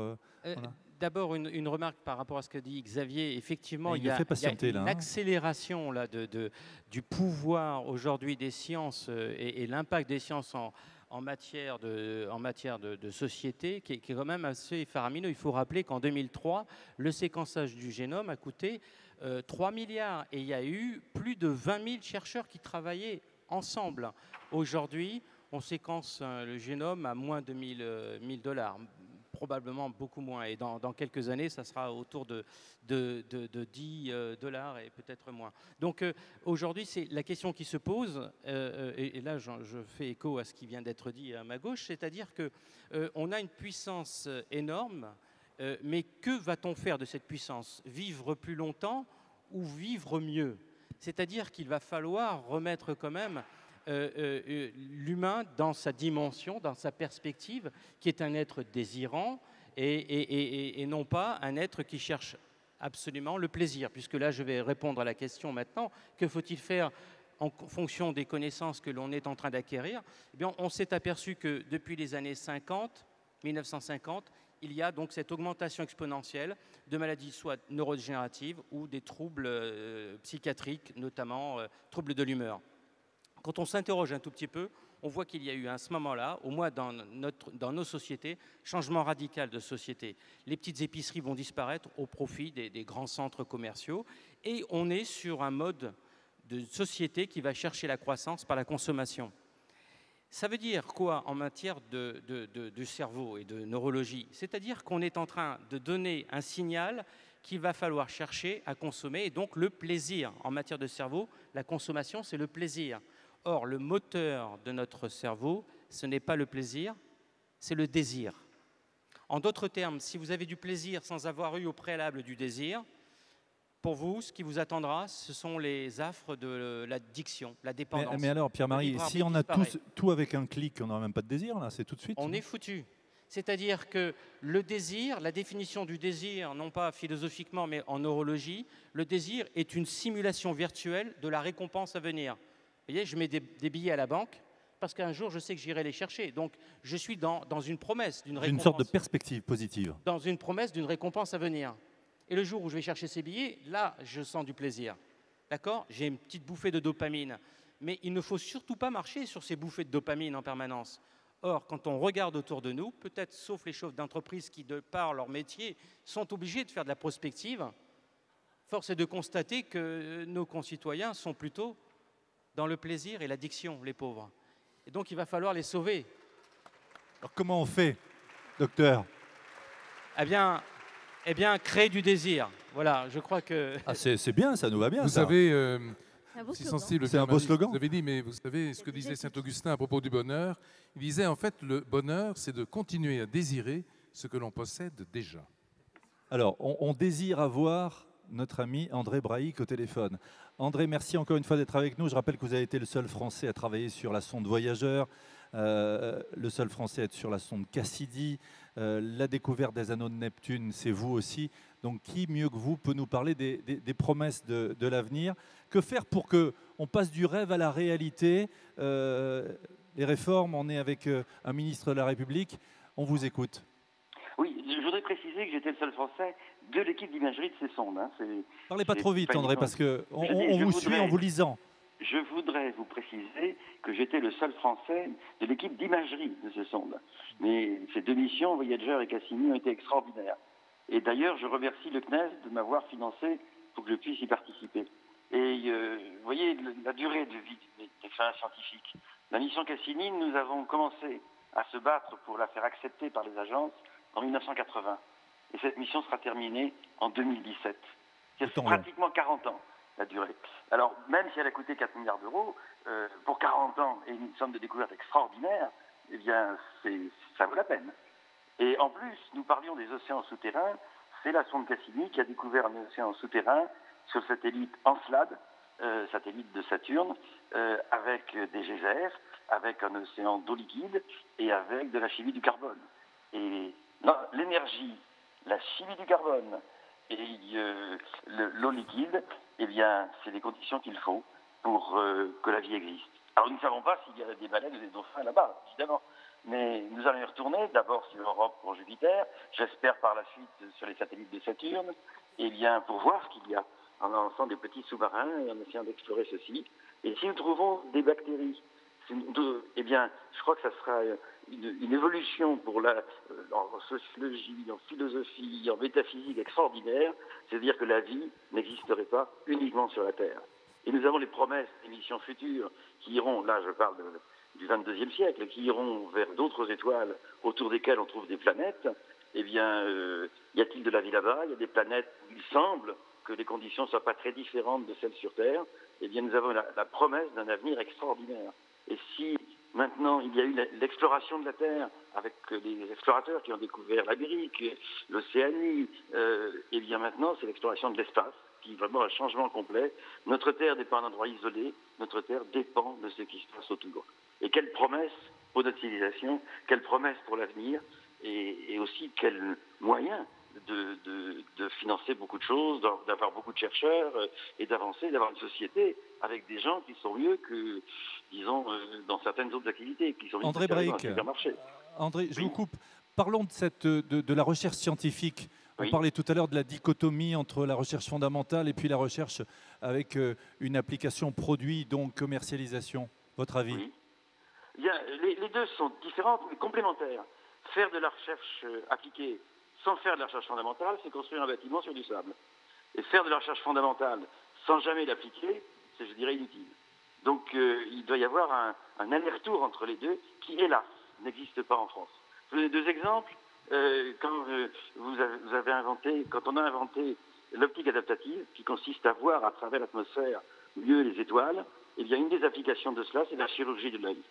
Eh bien, la découverte est française, le brevet est américain. Et nous avons la même chose pour les scanners, les logiciels des scanners, la découverte du logiciel est française, le brevet est américain. Là aussi, on n'est pas très bon pour le lien entre le fondamental et l'appliqué. Mais les deux sont nécessaires. On ne peut pas faire l'un sans l'autre. Et quand je vois que certains gouvernements utilisent les crédits de la recherche comme une variable d'ajustement, je trouve qu'ils n'ont rien compris, effectivement, au film. La recherche, c'est sur le long terme, sur le très long terme. Et le problème, c'est qu'un homme politique, il pense à la prochaine élection, un scientifique, il pense à ce qu'on fera dans 40 ou 50 ans. Voilà le problème. Et d'ailleurs, je suggère aux hommes politiques une petite réforme qui ne coûterait pas un sou, c'est de supprimer toute la bureaucratie qui envahit les chercheurs. Aujourd'hui, on recrute des chercheurs, mais on ne leur donne pas les moyens de travailler. Le résultat, c'est comme si la SNCF recrutait des conducteurs de locomotives, mais n'achète pas de locomotives. Alors les conducteurs de locomotives ne conduiraient pas des locomotives, ils passeraient leur temps à faire des dossiers pour demander des locomotives au meilleur prix. C'est ce que font les chercheurs, ils passent leur temps à faire des dossiers pour avoir un peu d'argent, et évidemment, je dis maintenant que les chercheurs français, ils font du papier et non pas de la science. Là aussi, voilà une réforme qui rapporterait beaucoup financièrement et qui ne coûterait pas un sou. Merci beaucoup. Je vous en prie. André Braic, on vous retrouvera tout à l'heure en conclusion. Axel Lemaire, on parlait des lourdeurs administratives, du fait que la recherche, on ne passe pas assez vite. Xavier en parlait, il faut oser, il faut être fou, ce que disait Youssou N'Dour hier. On ne passe pas assez vite de la recherche au produit, à l'application, puis on se fait piquer les idées. Et évidemment, les réglementations, évidemment, la chape administrative font que c'est compliqué d'entreprendre. J'ai malheureusement pas entendu le contenu de l'intervention, mais on a mis en place le statut d'étudiant entrepreneur qui vise notamment les étudiants scientifiques pour leur faire prendre conscience que, y compris pendant leurs études, ils peuvent avoir des idées de création d'entreprise et ils bénéficient du statut d'étudiant même une fois qu'ils ont obtenu leur diplôme pour se lancer dans l'aventure entrepreneuriale. Et on travaille aussi au statut de chercheur entrepreneur pour faciliter les passerelles entre les deux mondes. Alors là, j'ai compris qu'il y avait le sujet de la paperasserie administrative était levé dans le domaine de la recherche. Quand on se regarde, on se désole, quand on se compare, on se console.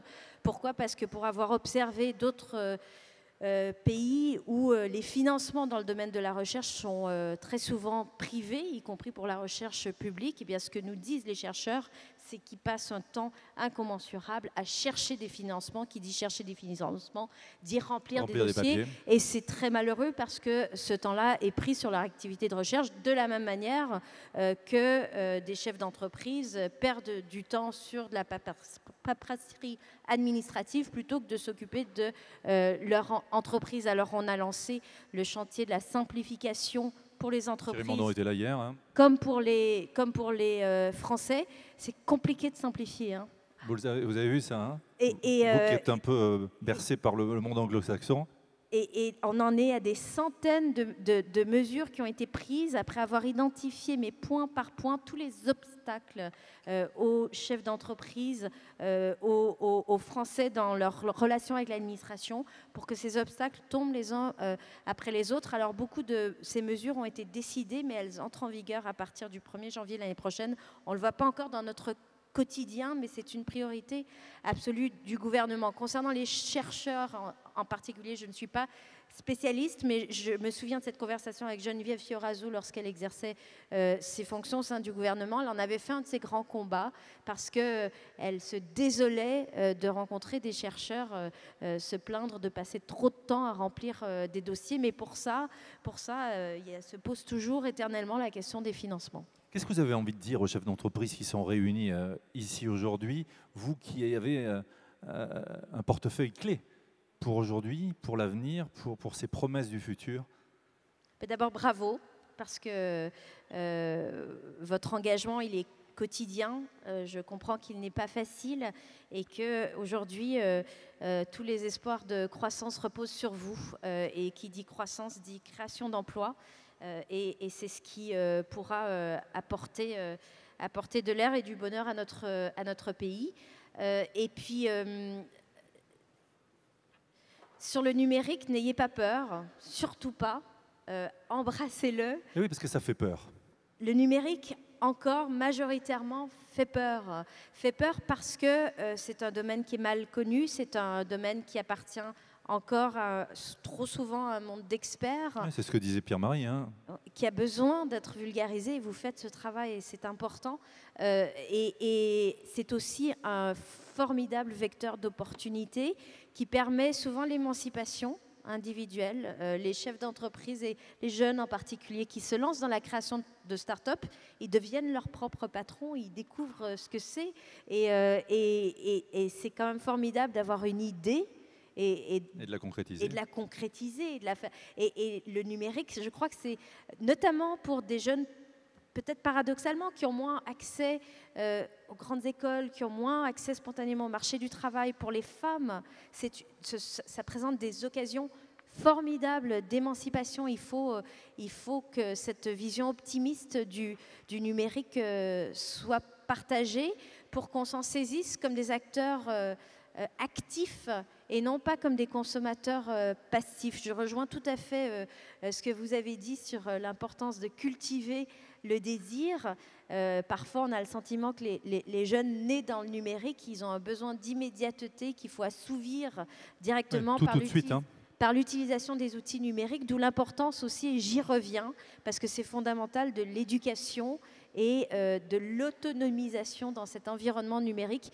Quand on comprend comment ça marche, on est déjà bien plus autonome. Je me tourne vers vous, Jean-Yves Le Gall. J'ai une question, ou plutôt une remarque. On va aller loin, on va aller où, mais pour aller où? Vivre mieux, ensemble, jusqu'où? Vous avez envie d'aller sur Mars avec vos équipes?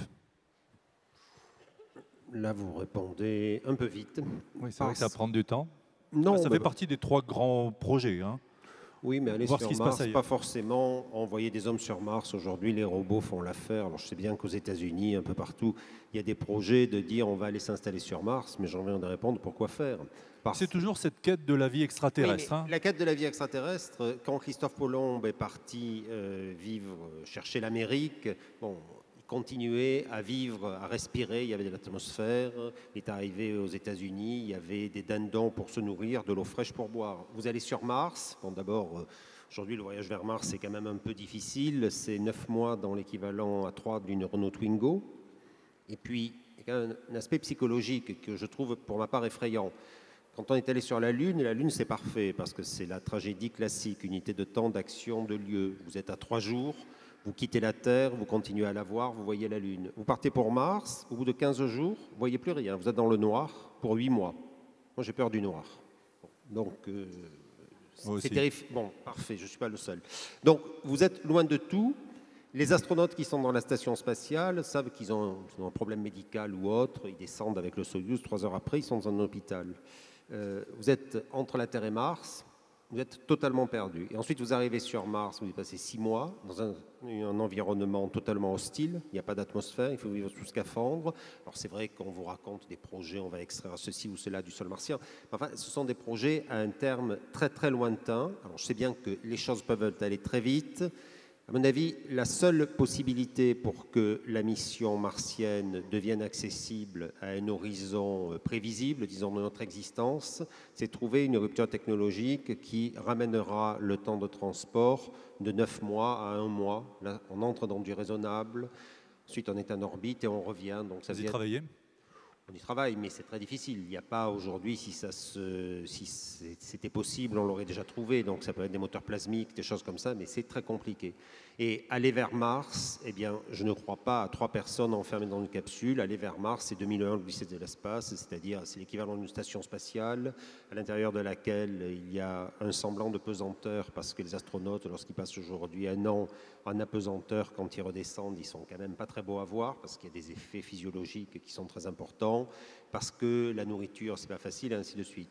Mais en revanche, aujourd'hui, on se balade sur Mars. Vous allez au JPL, vous avez des jeunes thésards. Le JPL, c'est le Jet Propulsion Laboratory à Pasadena, en Californie, d'où sont pilotées toutes les missions martiennes de la NASA, auxquelles, au passage, d'ailleurs, la France participe et participe beaucoup, puisque nous fournissons sur toutes ces missions l'instrument principal. Et bien, vous avez des jeunes gens de 25 ans qui sont installés avec leur joystick, avec 3 écrans, et ils pilotent le robot Curiosity à la surface de Mars. Et avec des moyens qui sont démultipliés, c'est une mission à 2 milliards de dollars, donc ça veut dire des choses assez accessibles. La mission martienne habitée aujourd'hui, c'est des dizaines de milliards de dollars, ce n'est pas accessible. Voilà. Mais je suis persuadé qu'on va aller, on a fait à peu près toutes les planètes du système solaire, on va aller en détail, je parlais tout à l'heure de la mission sur Europe, sur Mars, on va lancer l'année prochaine InSight pour comprendre pourquoi, alors qu'il y avait un océan sur Mars, l'océan a disparu. Mars a été habitable par le passé. L'objectif est de voir si Mars a été habité, c'est-à-dire on va creuser dans la glace. S'il y avait les fameux martiens. Peut-être pas forcément des martiens, mais si on peut trouver des vestiges d'une vie passée. Aujourd'hui, on n'a rien trouvé. Voilà, mais envoyer l'homme loin, aujourd'hui, ça coûte beaucoup d'argent, ça demande des moyens extrêmement complexes et qui sont pour l'instant hors de portée. Mais ça n'interdit pas de faire de la très belle science avec les robots et avec les robots qui ont de plus en plus de performance parce que l'intelligence embarquée fait des progrès exponentiels. Tout à l'heure, vous le disiez, bon, sur les ordinateurs, les choses comme ça. Aujourd'hui, les robots qui sont à la surface de Mars sont reprogrammables à distance et ils se comportent pratiquement comme des humains, c'est-à-dire ils ont une autonomie de décision parce que pour envoyer des signaux sur Mars, il faut à peu près 20 minutes. Ils vivent tout seuls quand ils voient le robot se déplace, quand ils voient qu'il y a on les pilote à distance. On ne les pilote plus, ils se pilotent tout seuls et ça va aller de plus en plus loin. Donc ils ont de plus en plus une capacité de décision et ça c'est, à mon avis, le futur de l'exploration spatiale. Igor Grisha, il faut craindre ces robots qui vont se débrouiller tout seuls, qui vont agir tout seuls. On parlait de l'espace, on parlait de Mars. Repartons dans les années 80 avec Temps X, on est 30 ans après. Votre avis, Igor? Non seulement je pense qu'il ne faut pas les craindre, mais ce sont nos meilleurs collaborateurs. Jean-Yves l'a dit. Ce sont eux qui vont aller sur Mars, ce sont eux qui vont explorer des milieux dits hostiles et qui vont être à la fois nos yeux, nos oreilles et un peu de notre intelligence. Donc il faut leur faire confiance. Il faut leur donner d'une certaine manière nos pouvoirs. Il faut déléguer nos espoirs en eux. Et en effet, les premiers habitants de Mars sont déjà là. Ce sont des machines, ce sont des robots, mais ce sont des robots bienveillants, si on peut dire, qui sont là à notre service. Donc Grishka et moi, en vous écoutant les uns et les autres, Grishka et moi, nous avons décidé il y a plusieurs années déjà de nous intéresser à quelque chose qui est beaucoup plus fondamental, qui est le destin de l'univers. C'est-à-dire, en fond, comment est-ce que l'univers a commencé ? Il y a 13 milliards et 820 millions d'années. Le fameux instant T du Big Bang, juste avant. Instant T du Big Bang, c'est-à-dire en fait d'où vient l'univers que nous observons aujourd'hui, que nous explorons aujourd'hui. Cet univers formidable qui est en évolution permanente, qui incorpore à chaque instant de l'intelligence, puisque nous sommes des pôles d'intelligence qui fabriquons de l'information. Et j'en viens justement à cette conclusion, Grishka et moi, c'est que conclusion que nous avons, Grishka et moi, donc tirée de nos travaux, puisque nous sommes mathématiciens au départ, c'est que finalement la réalité fondamentale dans laquelle on vit est une réalité mathématique. C'est-à-dire que tout repose d'une certaine manière sur des constantes universelles, sur des nombres purs, sur des mathématiques, sur des équations, pour être simple. Ça veut dire quoi? Ça veut dire qu'on rejoint par là, et c'est le sujet de notre rencontre aujourd'hui, et ça vous intéresse tous d'une certaine manière, c'est qu'on rejoint par là l'idée que nous vivons aujourd'hui dans un monde qui est un monde d'information. Pas seulement, évidemment, l'information qui constitue la réalité dans laquelle on vit, en dessous des particules élémentaires. On en parlait il y a quelques années avec John Wheeler, qui est l'inventeur du mot trou noir d'ailleurs, et qui nous dit, moi dans la première partie de ma vie de chercheur, j'ai pensé que tout était particules, puis dans la deuxième partie de ma vie, je me suis dit, mais non, je me suis trompé, tout est champ d'interaction. Puis dans la dernière partie de ma vie, je me découvre que tout est information. Alors, il y a donc derrière les particules et au fond de la réalité fondamentale, comme le disait d'ailleurs Galilée, la nature est écrite dans un langage mathématique, il y a donc de l'information. Mais au-delà de ça, il y a aussi le besoin de communiquer entre nous et de casser la tour de Babel dans laquelle vivent à la fois les entrepreneurs, les scientifiques entre eux. Le côté cloisonnement dont parlait Xavier tout à l'heure. Exactement ce que disait Xavier tout à l'heure. Ce que disait d'ailleurs également André Braic, exact. À savoir il faut casser, il faut, pour rejoindre la pensée de Newton, Newton disait à son époque déjà, on construit trop de murs et pas assez de ponts. Donc il faut construire des ponts entre les disciplines et il faut savoir qu'aujourd'hui nous sommes dans un siècle qui est le siècle de l'information, c'est le siècle de l'échange à l'intérieur de cette infosphère de toutes les informations qui constituent nos métiers. Et à partir de là, eh bien, comme on le disait Grishka et moi il y a il y a assez longtemps déjà, dans temps X. N'oublions jamais l'avenir. Il ne faut pas oublier l'avenir. Mais on y travaille justement et on en parle. Pierre-Marie, vous réagissez Oui. et puis vous nous donnez les petits trucs, on a dit, pour les anxieux, Alors, les je petits coups de réagis stress. et je donne quelques clés pour mieux vivre. Je réagis sur ce que vient de dire Igor et sur l'information. Et il est évident que nous baignons, que notre société est une société dite de l'information. On arrive même à quantifier cette information sur la planète. Bon an, mal an, on échange à peu près 5 exabytes toutes les 10 minutes, 5, 10 puissance 18. Donc comme les bytes, vous les manipulez sous forme de gigas, c'est 5 millions ou milliards de gigabytes. Ce qui est important, c'est de savoir que cette information qui circule autour de nous, elle nous informe évidemment. Mais veut-on être informé à tout prix? Pendant que je vous parle, mon téléphone sonne.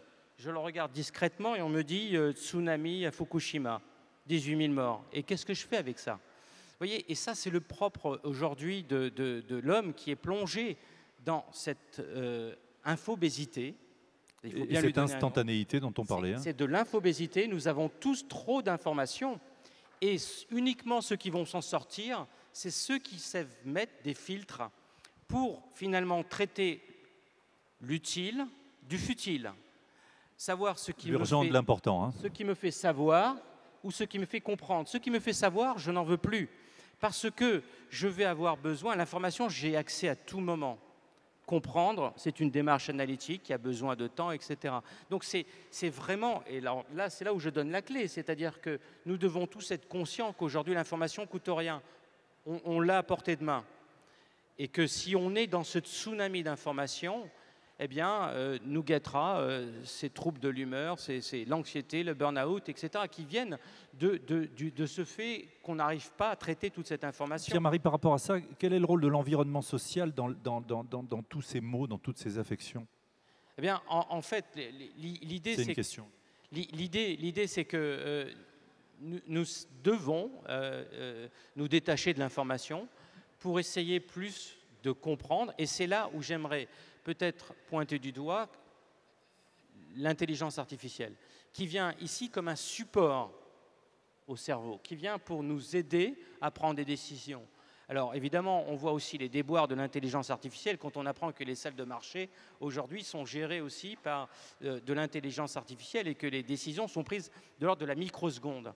Chose que nous ne devrons pas faire, c'est-à-dire que nos décisions ne doivent pas se prendre dans la microseconde parce que sinon, justement, c'est ce surplus d'informations qui est exactement délétère. Donc là, voilà. On est assisté quelque part, c'est ça?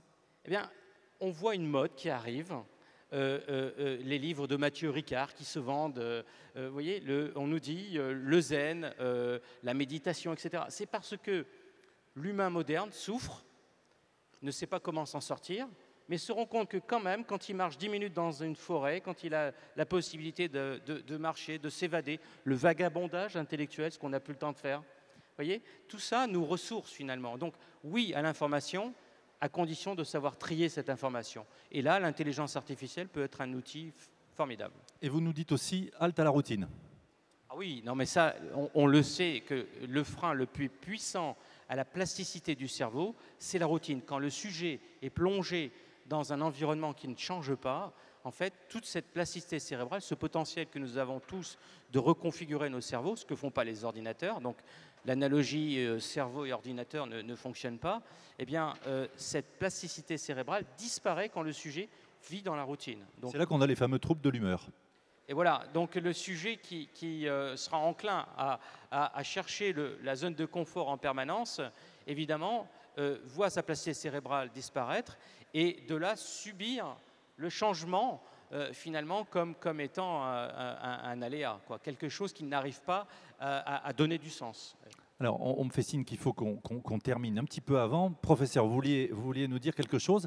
Et moi, je voudrais préciser que le test, on peut le faire en France, hein, oui, grâce à l'ABCO. Le test est disponible en France grâce au laboratoire l'ABCO. Et donc, justement, je voulais me rattacher pour passer de l'innovation et de l'information, justement, à cette cassure de la routine, à l'innovation. Et le point, en fait, qui nous concerne tous aujourd'hui, c'est le fait qu'il y a, c'est vrai, en France, une certaine barrière entre tout ce qui est l'innovation de la recherche fondamentale et ce qui est l'application. Et je voudrais vraiment souligner que les barrières sont uniquement dans la tête. Nous avons en France un background culturel, artistique, d'innovation, de conception, d'intelligence qui est énorme.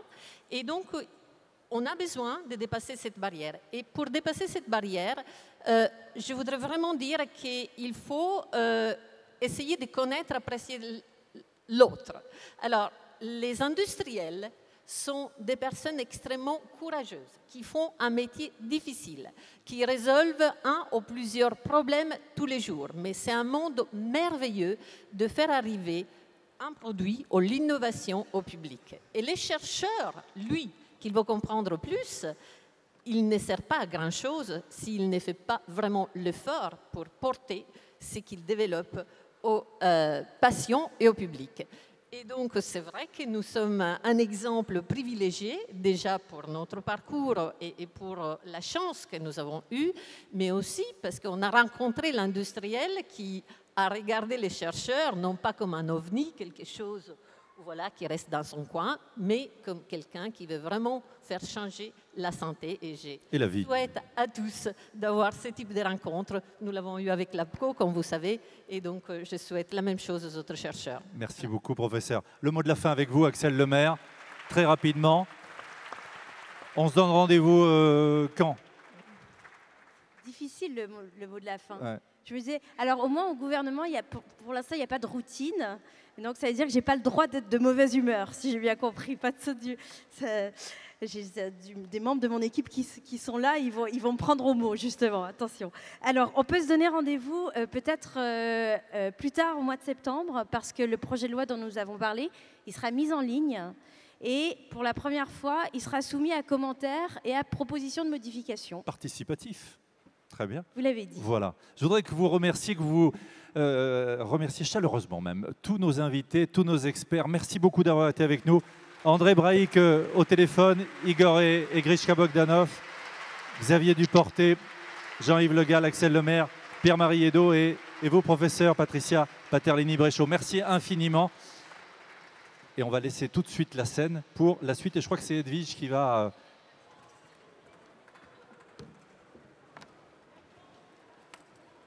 Merci à vous tout de suite.